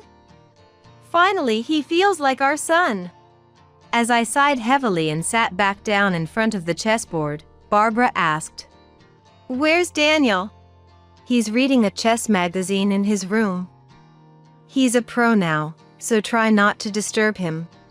Since our parting 9 years ago, Daniel and I played chess daily, and he gradually showed his talent, eventually becoming a professional chess player. The journey was tough, but we persevered together. Though he never said it, Daniel might have wanted to prove something to the parents who left him. Recently, Daniel won a major title as a pro chess player, making headlines. I hadn't told Charles or Barbara, but they must have found out and hurried back. Soon, Daniel came out of his room. He had grown taller and more robust over the 9 years, the perfect picture of health. Charles, seeing his son all grown up, said, "It's been a while." Saying this, he put his arm around Daniel's shoulder, and from behind, Barbara also. "You've become so admirable," smiled tenderly, as if completely contented. "Now I'm willing to live with you. Now that you're a respectable adult, it's your turn to help out your dad and mom with their lives. I'm apparently not your child, so I have no obligation to help." The conversation sounded almost like a comedy, making me burst out laughing. Charles, tapping Daniel on the shoulder, looked puzzled. It seemed like the words were completely unexpected. The audacity to offer to live together after 9 years was astonishing. "What's wrong? Are you being stubborn after this long reunion? You must have been lonely living with Grandma all this time. Don't worry, we'll live together from now on." "What are you talking about? Live together? I'm not a child anymore, why should I live with you?" Barbara, pulling Charles away from the frozen embrace, said, "What are you saying? We haven't been able to contact Christopher for years, and our life is in shambles. We've been living off Christopher's soccer income, and now we have no savings. What does that have to do with me? After all the effort we put into supporting Christopher's soccer, he suddenly disappeared. We didn't know what to do. It's impossible for us to start working now, and you're the only one we can rely on. If you're looking for Christopher, he's here in this house. Hey, Christopher. At Daniel's casual call, Christopher appeared from the kitchen, wearing a cute cat apron, holding an orange, and skillfully peeling it with a knife. What's up? Christopher, with an innocent expression, surprised Charles and Barbara by being there. Christopher, why are you here? Seems like there's a lot we need to talk about, so just sit down and wait. I'll cut some oranges for us. As Christopher served the oranges on a plate to Charles and Barbara, I prepared coffee for everyone. Christopher began to share that, although he was initially enthusiastic about his soccer career and contract with an overseas club, his experiences abroad gradually sparked an interest in becoming an interpreter. Upon hearing Christopher's dream, Charles, being an interpreter won't earn you as much as a professional soccer player. That's not acceptable. Dismissed it without even listening. Disappointed by his parents, who seemed only to care about the money he could bring in rather than his dreams, Christopher lost interest in soccer. He secretly contacted Daniel and me and returned to our town. Now, he's working at a language school while studying to become an interpreter. After explaining this, Christopher sat up straight and faced Charles and Barbara directly. I'm truly grateful that you took me abroad for soccer. But I've found a dream I want to pursue more than soccer. If you're going to deny that, I'd rather you not be involved in my life. Not be involved? Do you know how much we sacrificed to support your soccer career abroad? He reflected on how much time he had sacrificed as a father to support Christopher's soccer. He passionately explained how much he and Barbara, Christopher's mother, had hoped and expected to make Christopher a top soccer player. Christopher, your dad quit his job to support your soccer. And now, you're giving that up for a job as an interpreter? It's not too late to go back to the club team. Right, that's a good idea.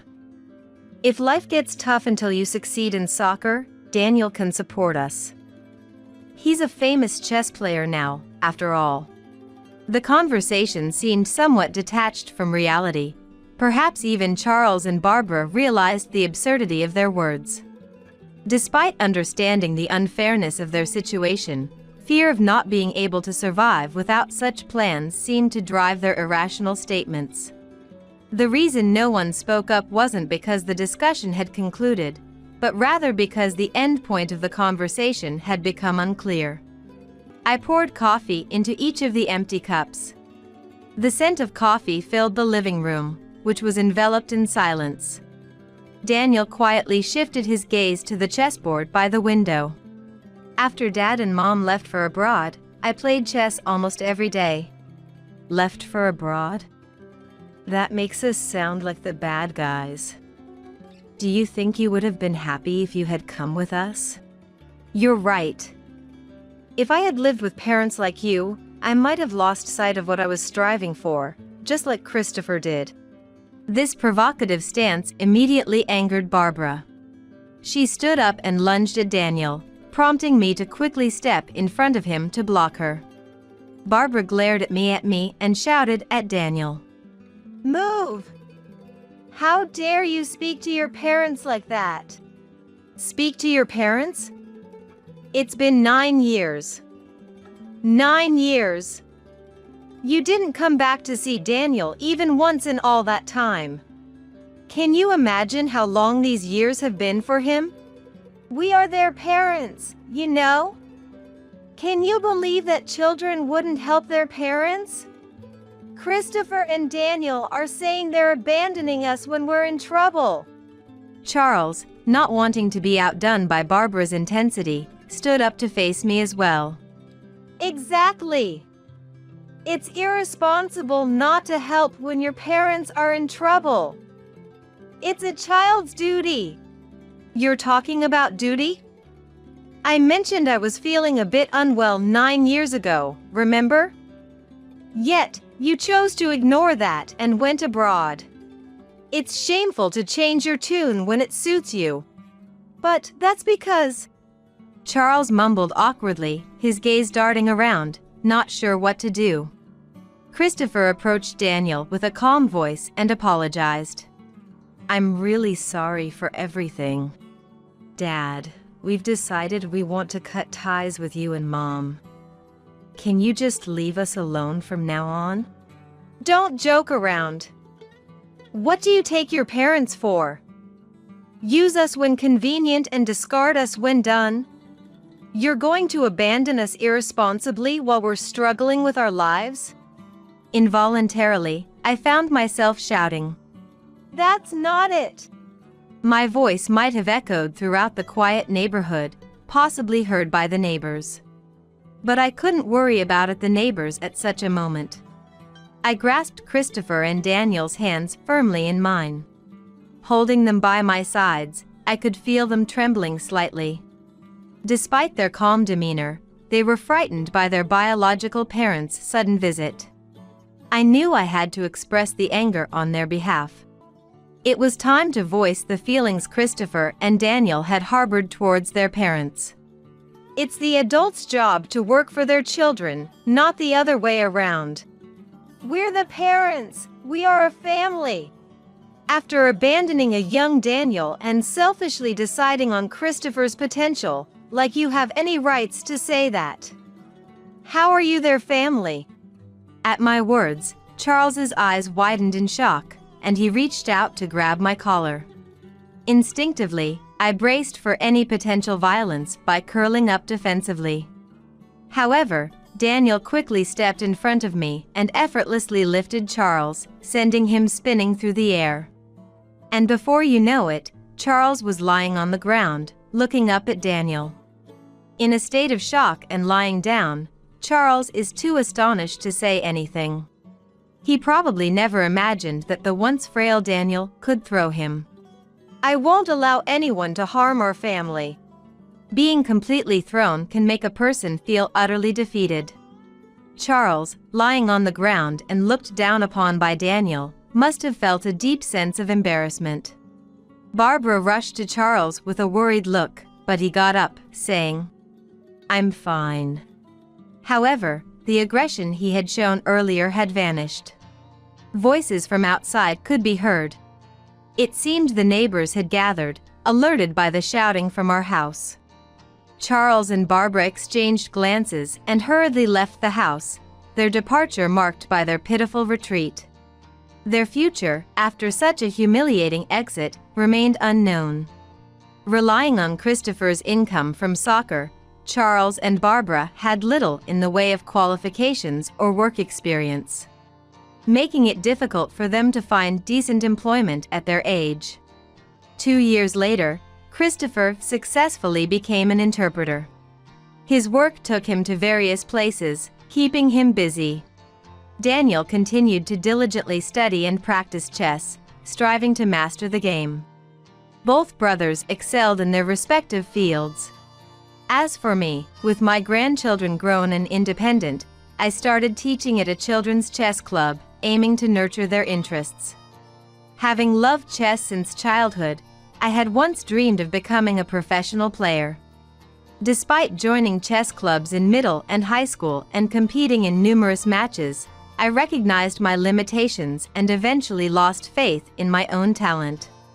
Even though friends and family encouraged me, saying I had talent and should keep at it, I lost the ability to believe in myself. Having experienced the pain of not accepting my own immaturity, regretting giving up on my dreams, and feeling a tightness in my chest, I had a strong desire to convey something important to the children in my chess class. After all, I had successfully raised Daniel, an exceptional professional player. Although it's often challenging, I find fulfillment in guiding each child, focusing on their individual hearts and potential. Christopher and Daniel live harmoniously with me, sharing these values. I deeply respect Christopher and Daniel, each thriving and fulfilling their dreams. One day, after a long while, Christopher and Daniel offered to pick oranges in our garden. As I've gotten older, reaching for the high oranges has become more of a chore, so I was grateful for the help. Christopher stretched the pruning shears as high as he could, trying to gather all the oranges for my chess club students. "This is quite the tedious task," I remarked with a smile, solving chess problems by the window.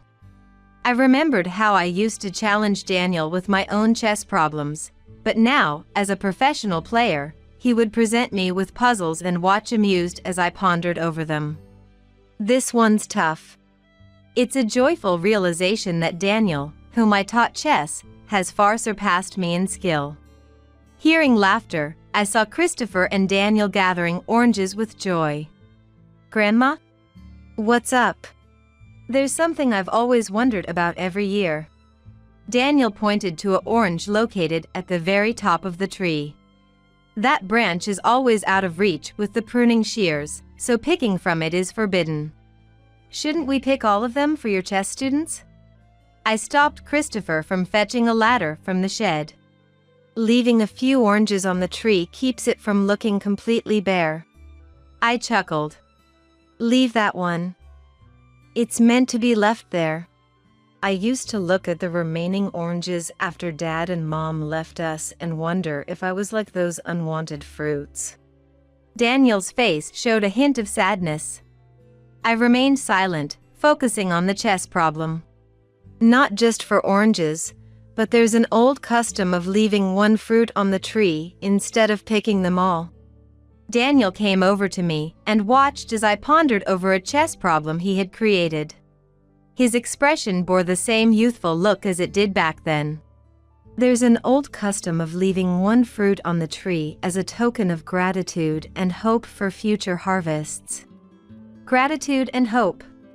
Moreover, it's left as food for the birds to help them through the harsh winter. The last remaining orange isn't unwanted, it's actually the most special one. Special. I see, so that's how it was. Daniel whispered softly, and I gently stroked his head. Daniel, who has grown quite a bit, doesn't try to escape from my hands and allows me to continue stroking him without resistance. Well, what to do now? This chess problem presented by such a dear grandchild. It's too difficult for me to understand at all. Maintaining my dignity as a respected chess figure in his eyes was crucial, yet finding the solution seemed impossible in the moment. As I pondered, stroking Daniel's head, I hoped for a way out of this predicament, wishing for more such special moments to continue indefinitely. "I will make you happy for the rest of your life. Will you marry me?" "Of course I will." It was 5 years ago when my husband Trent proposed to me. We were college classmates, joined in the same student club, and felt a great compatibility with each other. Naturally, we started dating and then got married. My name is Yolanda. 5 years have passed since our marriage, and I am now 33 years old. I'm still living the married life with Trent, but you've been slacking off lately, haven't you? What? What are you talking about all of a sudden? What is this I found? Trent, who had just changed clothes in the closet after coming back home, confronted me with a receipt he found in the trash can of the room. It was a receipt from the lunch I had outside today. I don't understand what you mean. Whose money do you think you're spending on these lunches?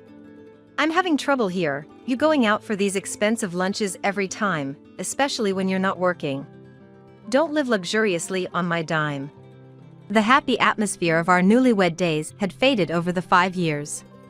Trent started acting like a bossy husband about a year ago. Suddenly, he completely stopped helping around the house. It's weird for me to be doing housework. Housework is a woman's job.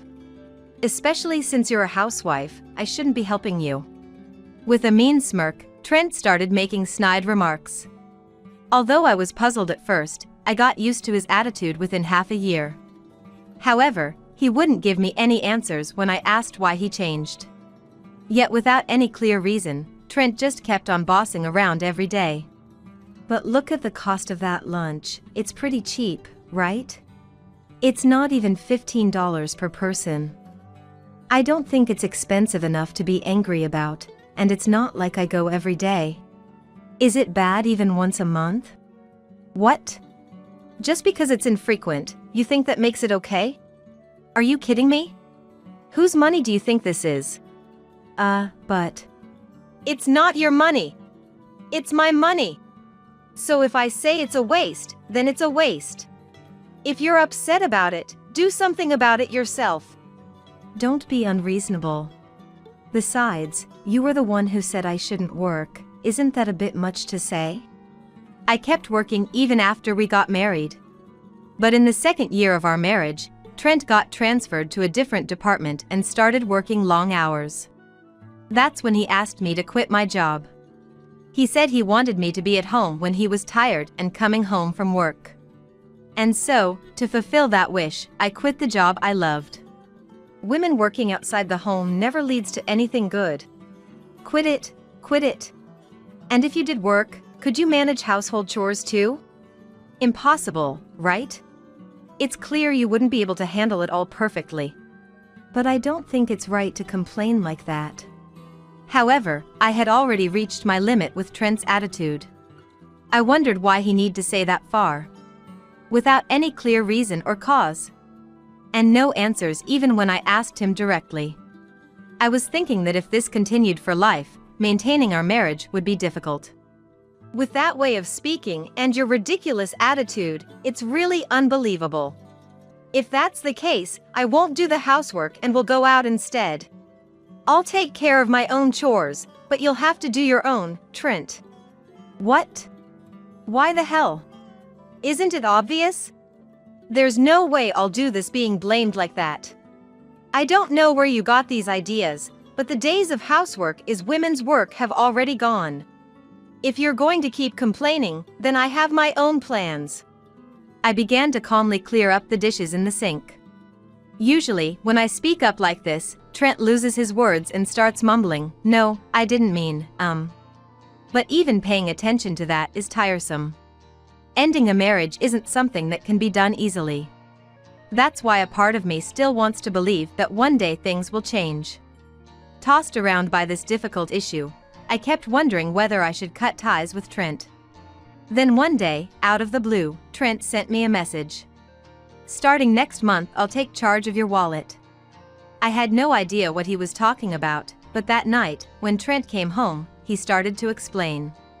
"Clearly, I can't entrust you with our finances. Starting next month, I'll be managing the money." What? Why all of a sudden? Did something happen? Let's be honest, you've been really extravagant, haven't you? To be frank, I have no idea about the amount you're spending. So, I'll take control of the finances. That way, we won't waste unnecessary money, right? I was bewildered, wondering what he was suddenly talking about. I thought maybe the issue with the lunch before was really bothering him. Look, about that lunch the other day? I've said it many times, but I don't go that often, you know? I can't trust you. What? So, what would make you satisfied? I'll be satisfied if I manage it for the time being. Huh? So, you just want to manage it yourself and you're making up excuses? No. That's not it. I just want to keep track of it. Got any complaints? It's strange. Why should you manage the money I earn by working? I should be the one managing it. Whenever Trent lies or makes a desperate excuse, he always shows a look of annoyance. And right now, he's making those excuses right in front of me. There must be some other reason. Hey, are you hiding something? What? I'm not hiding anything. Well, even if you say it's not good, starting next month I'll be the one managing. Got it? This is a done deal. It's fine to say that, but can you manage it? Trent, you're not exactly frugal. Are you mocking me? I can manage my own salary. Well, your spending money will be just $100 though. Trent, looking very pleased with himself, decides on the amount of money I can freely use and laughs heartily. In the first place, how does he expect me to manage with just $100? He clearly has no understanding of our household finances. And what about the living expenses? At this point, I felt it was best to keep my cool. Oh, so you got $300 and you're calling me stingy? Don't compare me to you. I'm the one who earned that money, so it's only natural. Besides, you can hardly do anything with just $300. It was inconvenient for me. Don't say you decided to take control just for that reason. That's none of your business. You've been leeching off me all this time. Now, it's time to pay for being such a parasitic woman. Parasitic, huh? I never thought I'd be called bad like this. I don't care. Listen, I'm managing the finances from next month. It's decided. Don't complain every time, got it? Trent fled to the bathroom and took a shower. I was far from convinced. Because I felt that Trent was hiding something more. The next day, I tried to uncover the truth. But of course, there was no obvious evidence lying around the house. It's strange. I felt like he was hinting he needed money, but, Suddenly, I remembered our savings account. Actually, we had set up this account after getting married. It was intended for emergency expenses. I noticed that the drawer containing the banking card had been slightly opened. I haven't opened it recently, surely not. Tentatively, I checked the bank balance online. And there it was, the balance was only $7. What? What is this? I was speechless to see that, which should have been well over several $1,000,000, was almost nothing. That night, I confronted Trent, but the answer I got was unexpected. What's wrong with me using it? I earned the money. If you don't like it, we can get a divorce, you know? What do you mean? This was the account we were saving for emergencies. I can't believe you used it without asking. What did you spend it on? Trent was unapologetic. Moreover, he boldly claimed it was his money.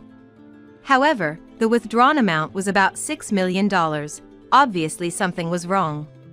I was thinking of divorce if he evaded the reasons, but it ended up with him implying divorce first. However, Trent, with a composed attitude, blurted out something outrageous. Well, it was for my girlfriend. What? I spent it on my girlfriend. Got a problem? Trent casually admitted to having an affair. With a creepy smile on his face. I was beyond angry and managed to deal with the situation calmly. She's younger and cuter than you. So I don't mind getting a divorce at all. Oh, really? Well, since you're so openly talking about your affair in front of me, you must be prepared, right? Then Trent burst out laughing. Ahahaha. Hilarious. You know, in this world, evidence is everything. Proof? Preparedness? Do you even have that? Sure, I just admitted to having a girlfriend, but do you have any proof of that? Trent revealed his infidelity, confident that I had no proof. Essentially, without evidence, I couldn't prove his adultery. This meant that no matter what was said, he could deny everything in a crunch since there was no proof. In the world, you often hear about housewives realizing their husband's infidelity, then getting compensation in divorce court. But reality isn't so sweet. You won't be able to do anything to me and will be divorced. What's that supposed to mean? See? You're starting to understand your position, right? You don't want to be divorced, do you? So just shut up and follow what I say. The reason doesn't matter. Trent smirked triumphantly at me. I despised Trent from the bottom of my heart, but I knew I had to handle this calmly. Okay, so I'll be managing the finances from next month. Oh, and I have plans to go on a trip with my friends next weekend. I won't tell you where to avoid being caught. Anyway, it'll be interesting to see what you can do with just $100 a month. Trent then went into the bedroom. After a while, I could hear him talking to someone in the room. It must have been his mistress. On that day, I realized I was betrayed by my husband and my life was being controlled. Or so it seemed. A month later, Trent returned from his trip with his friends, rolling his suitcase. I'm back! Had a blast. Don't expect any souvenirs from me, obviously. What the, hey, what's this? Trent probably wanted to flaunt his dominance as he entered the house, with his snide remarks echoing down the hallway. But without paying attention to his voice, I was sitting on the living room sofa, legs crossed. And there, spread out on the floor around me, were all the pieces of evidence of Trent's infidelity, waiting for his return. Photos, investigation reports, WhatsApp conversations, and more. I had laid out all the evidence I had meticulously collected. Hey, what's this? I thought I'd show you my face one last time before leaving. How about it? This is all the evidence I've been gathering for so long. I smiled at Trent, who turned pale. He seemed frightened by my gaze. All his earlier bravado had vanished. Proof? What? How did you? You thought you could boldly cheat because there was no proof, but you were so wrong. I've been collecting this evidence for a year, waiting for this day.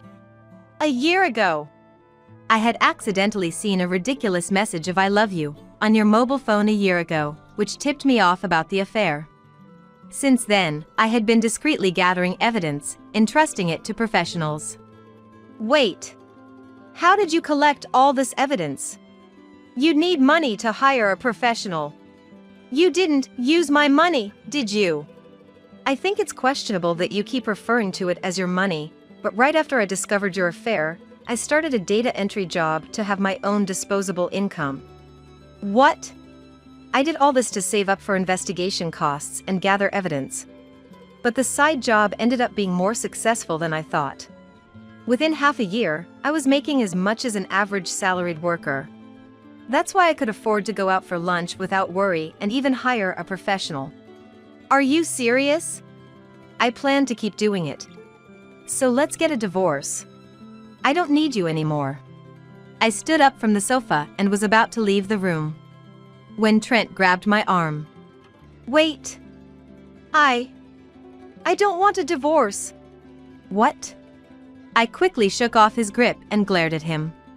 Who said it was okay to divorce? Since I have your permission, I'll proceed with the discussion, all right? Wait. I wasn't serious. I just wanted to scare you a bit. So? I sighed deeply. Just thinking that I married this man made me feel disgusted. Sorry. I'm really sorry. Please forgive me. No. I didn't want to hear any more excuses, or see his face or hear his voice. So I just added a single word and left the house. Of course, I had copies of all the evidence scattered on the floor. I had the originals and all the photos. So I deliberately left them scattered as a final parting gift. Don't go, please.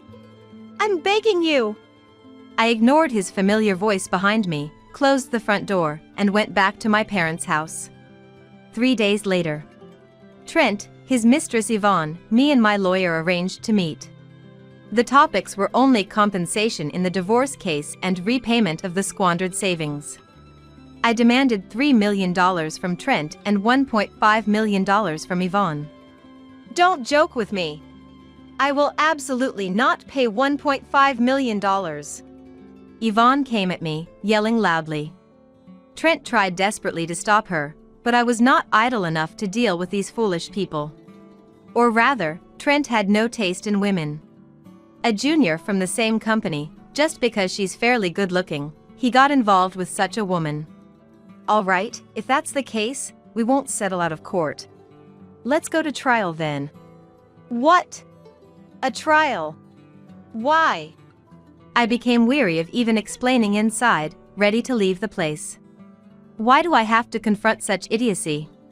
And then, I just let out what I was thinking, both in my expression and attitude. Ugh. Ridiculous.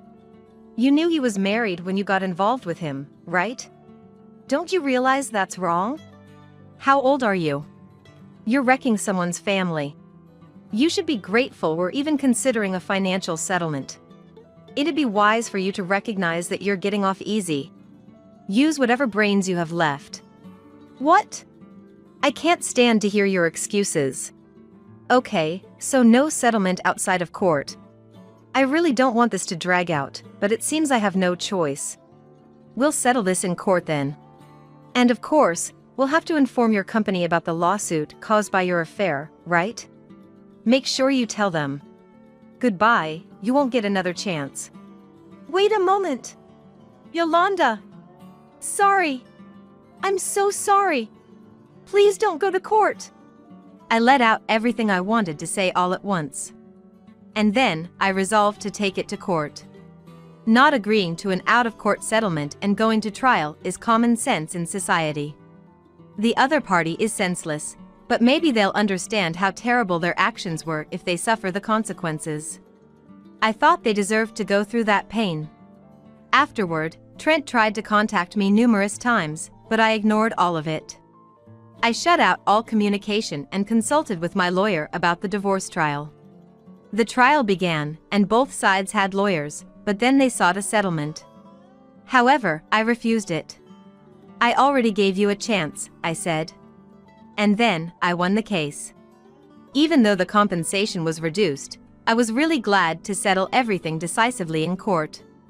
Following the trial, both of them took voluntary retirement from the company. They felt uncomfortable being whispered the foolish who refused settlement and lost the case. Now, they have returned to their parents' homes, but things didn't work out, and it seems they were driven out of their hometowns. Nobody knows where they are or what they're doing now. And since they haven't tried to contact me, I've been living peacefully. To be safe, I'm considering the idea of moving abroad, for I'm a bit scared of time. I'm thinking it would be nice to live leisurely in a country where the cost of living is fairly reasonable. Please, help me. The voice of Mia on the phone was so frantic that I had never heard. She was supposed to be on a plane to Hawaii with Ethan by now. Was there some kind of trouble? I braced myself. Our house. Our house. What? Our house? Mia wasn't on the plane. Learning the truth, I resolved to send Ethan, who had been missing, to hell. I'm Lily, a 32-year-old corporate employee at a major trading company. My husband Ethan is a year younger than me, and we got married 3 years ago. He works for a big corporation too, and is quite handsome by any standard. I didn't choose him for his looks or salary, but he's been nothing short of perfect as a spouse. I've been happy we married early. Our marriage was smooth sailing, but then, out of nowhere, Ethan quit his job recently. According to him, he couldn't give up his dream of becoming a writer and needed to submit lots of manuscripts for competitions to debut. I told him, "You can write after work on weekdays or on weekends." But my words fell on deaf ears. Instead of focusing on his health after quitting, he's been mostly sleeping at home, almost like he's unemployed.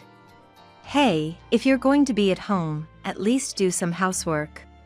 If I do the housework, I'll have no time to write my manuscript. You're just sleeping all day anyway. I was fed up with this repetitive argument. Not working, not doing house chores, just sleeping. My patience with Ethan was wearing thin, and I started considering divorce. But thinking about my good income, Ethan's remaining savings, and most of all, Mia, Ethan's mother, who was overjoyed about our marriage, made it hard to take that step. Mia raised Ethan alone and dotes on him as he has no siblings. She was thrilled about our marriage, treating me like her own daughter. However, since Ethan quit his job, Mia started to act awkwardly around me. She often didn't respond to my messages. It was clear she was avoiding me, and I couldn't figure out why. When I asked Ethan, he just said it would be best to leave her alone, not taking it seriously. Gradually, I too started to dread contacting her, deciding to just observe as he suggested. At least do the house chores if you're not working. I'm doing all the work and house chores, while you just sleep all day. That day, my anger finally erupted. Ethan was talking about a deadline for some competition, but he wasn't acting like it. He complained about me being slow to prepare lunch while I was working remotely. I couldn't stay silent after that. It turned into a fierce argument. You're always working too, never make a decent meal. What, should I just not eat? Your lazy behavior without working is only possible because I'm out there earning our living expenses, right? Your savings hardly make a dent in our costs. Being called out for not working and being supported by me, Ethan's face turned red with embarrassment and he started shaking. I thought if he got violent, I'd leave the house right away, but thankfully, that worst-case scenario was avoided. Without saying a word, Ethan stormed out of the house. Watching him leave in his casual clothes, with just his mobile phone and wallet, making deliberately loud footsteps, I felt like I was looking at a petulant child. The only place he could go in that getup would be his parents' house. I thought of warning Mia in advance about Ethan possibly causing trouble, but, as usual, she didn't answer her phone. He sneaked back home later that night, but from that day on, our conversations dwindled, and he started avoiding me, going out more frequently.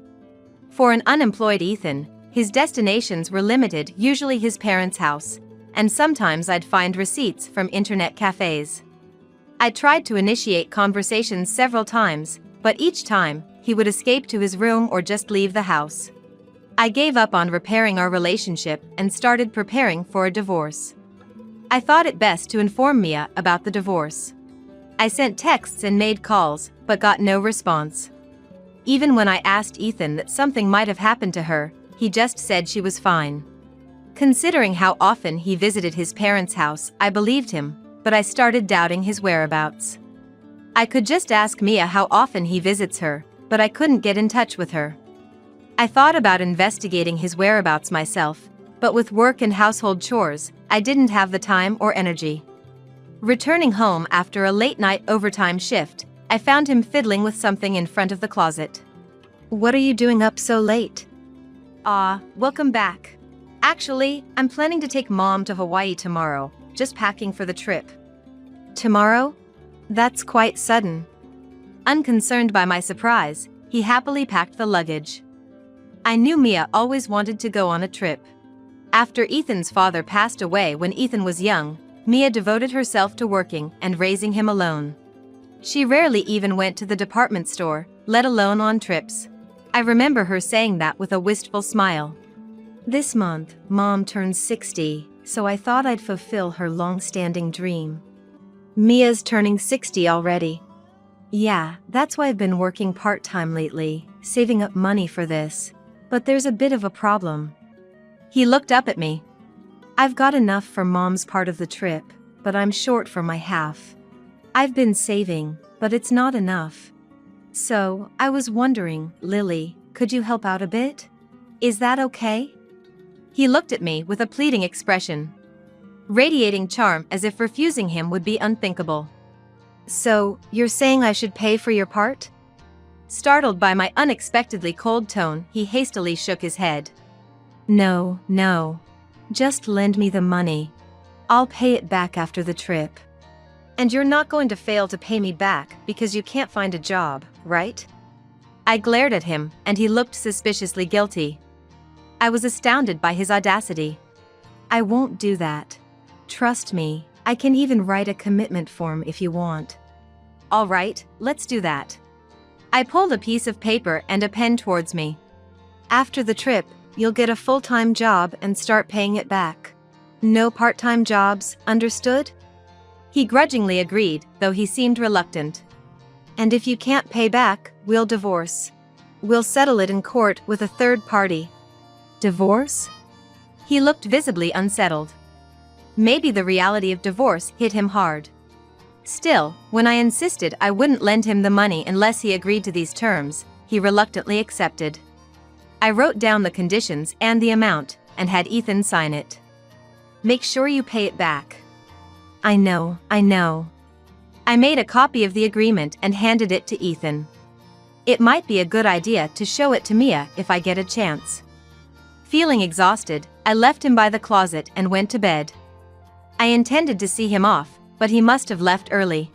When I woke up to go to work, he and his luggage were already gone.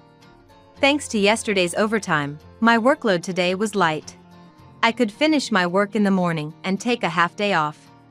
I planned to enjoy life without Ethan to the fullest.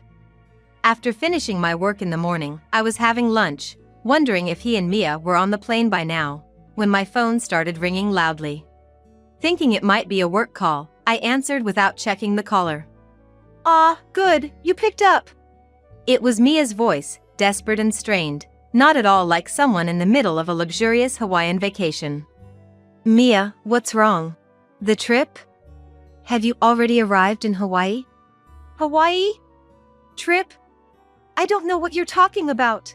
Please, come over. The house, our house, it's about to burn down. Mia's plea was almost a scream. In the background, I could hear the sound of fire trucks and orders being shouted. Though I puzzled, I quickly agreed to come and hurriedly finished my lunch and headed to her house. When I arrived, the smell of smoke filled the street, and flames leaped high into the sky. Mia! I rushed towards Mia, who seemed on the verge of collapsing in front of her burning house. She looked up at me with a pale, distant face and murmured faintly, "This house is done for." Led by Mia's gaze, I looked up at her house, burning and crumbling before us. It spread from the house next door. The wind was strong, and the fire spread quickly, they said. We didn't even have anything flammable. Numerous fire trucks were on the scene, fighting fiercely against the flames, but her house was engulfed, showing no signs of being saved soon. The wind was strong, occasionally sending sparks flying our way. It's dangerous here, why don't we go to my place for now? You won't be able to enter the house even after the fire dies down. Mia looked at me, hesitating, her face showing a reluctance to be involved with me. I somehow understand you've been avoiding me. But we can't just stand here forever. After my words, she finally agreed to move. We hurried towards my home. By the way, what was that about a Hawaii trip? I thought you were off to Hawaii with Ethan today. Ethan said that? Yes. He said it was to celebrate your 60th birthday. I haven't heard a word about it. We were both confused by our completely mismatched stories. It was a misunderstanding arranged by Ethan. Ethan told me that you were pushing all the housework onto him and going out with other men. He even said you were trying to borrow money from me, and I should avoid contacting you. That's all lies. When the fire spread to the house, I couldn't reach Ethan by phone. I thought you might know where he is. I never imagined he'd be on a Hawaii trip. I couldn't fathom why Ethan would lie to keep me and Mia apart. But for Ethan, keeping us disconnected probably served his purposes. Mia, it's all a misunderstanding. Ethan quit his job to become a writer, but he never writes. He doesn't do housework and just sleeps all day. Oh, so we've been deceived by him. Perhaps she has been harbored doubts about Ethan. She readily accepted my words. If Ethan hadn't gone to Hawaii with Mia, had he taken the money for two and gone alone? Or maybe with someone else? Anyway, nothing could be done until he returned from his trip. I'll confront him thoroughly when he gets back. That night, Mia and I spent a long time talking, catching up on everything we'd missed. The firefighters had informed us that it was inevitable that the house burned down, so she agreed to stay at my place until she found a new home. The more we talked, the more Ethan's web of lies unraveled. It was unbelievable how he had badmouthed me, even though I was handling both work and all the housework. Mia kept apologizing to me. But it wasn't her fault, it was Ethan's. We waited for Ethan to return. What's this all about? For days later, Ethan, oblivious to everything, cheerfully returned home, only to be dragged by Mia and me to the remains of Mia's house. Ethan was speechless in front of the burnt-out house. Ethan, you lied to Mia and me, and leisurely went on a Hawaii trip while everything burned down. Lies?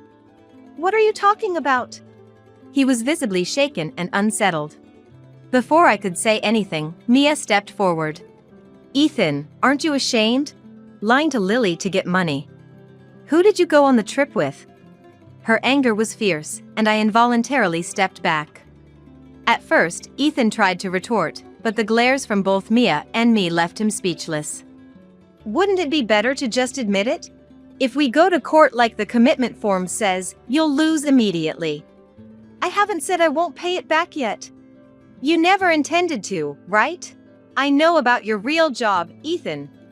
He glared at me, trying to hide his panic. What are you talking about? Rent a boyfriend. Did you enjoy your trip with your client? If your company finds out, you'll be fired for violating the rules. At my accusation, he gasped. Mia had told me about his secret job the night she stayed at my place. She didn't know what he did, but she mentioned he often came to her house with envelopes bearing a store's logo. Relying on her memories, I found a rent-a-boyfriend website. Though his mouth was covered with a heart stamp in the pictures, it was clearly Ethan, and he seemed to be quite popular in sales. I admit I've been working, but the trip was different. As he tried to resist, I showed him the screen of my mobile phone. He looked at the image and stood there, stunned. That dumb woman. It was a disaster that you went on a trip with her. On the screen was a photo of Ethan lying on a Hawaiian beach, smiling next to an unfamiliar woman. The date was from 2 days ago. The woman, mistaking Ethan as her real boyfriend, had probably uploaded the photo to social media. Apparently having no idea about the photo, he hung his head in defeat. With evidence laid bare, there was no escape for him. Ethan, trembling, fell to his knees. Please forgive me. I looked at Ethan's apology with a cold gaze. Mia, too, looked at his disgrace with a chilly stare. Sorry, but I have no intention of forgiving you. I brushed off Ethan as he begged for forgiveness, insisting that he was sorry. I turned to Mia, who continued to glare at Ethan with anger in her eyes. Ethan had been working secretly as a rent-a-boyfriend, and most of his earnings were lost to gambling. I confronted Ethan about his secret purchases of lottery tickets after he promised to work harder, and I decided to file for divorce. We agreed that he would pay back the borrowed travel money with interest. Mia, realizing his earnings as a rent-a-boyfriend, demanded he contribute to the rebuilding of her house. Though the fire had started from the neighboring house, its rapid spread was partly due to Ethan's actions. Apparently, he kept all the things he couldn't bring to our house in his room at Mia's house. This included stylish clothes for his rent-a-boyfriend job, scented candles, and trinkets that women like. His room was so filled that Mia had warned him several times, but he angrily refused to let her in, almost becoming violent. She tried to avoid his room as much as possible.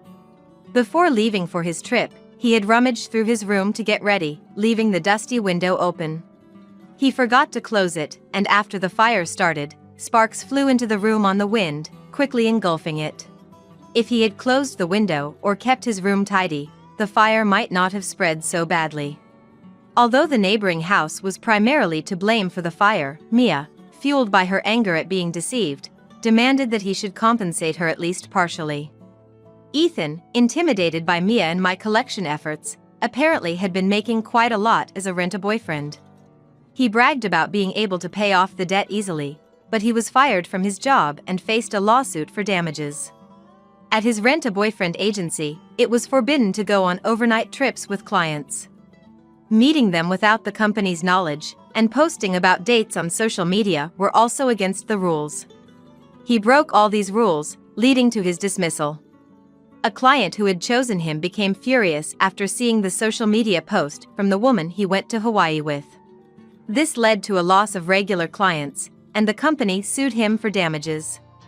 Having once earned a high income as a rent-a-boyfriend, he was disillusioned with normal job salaries and struggled to find employment.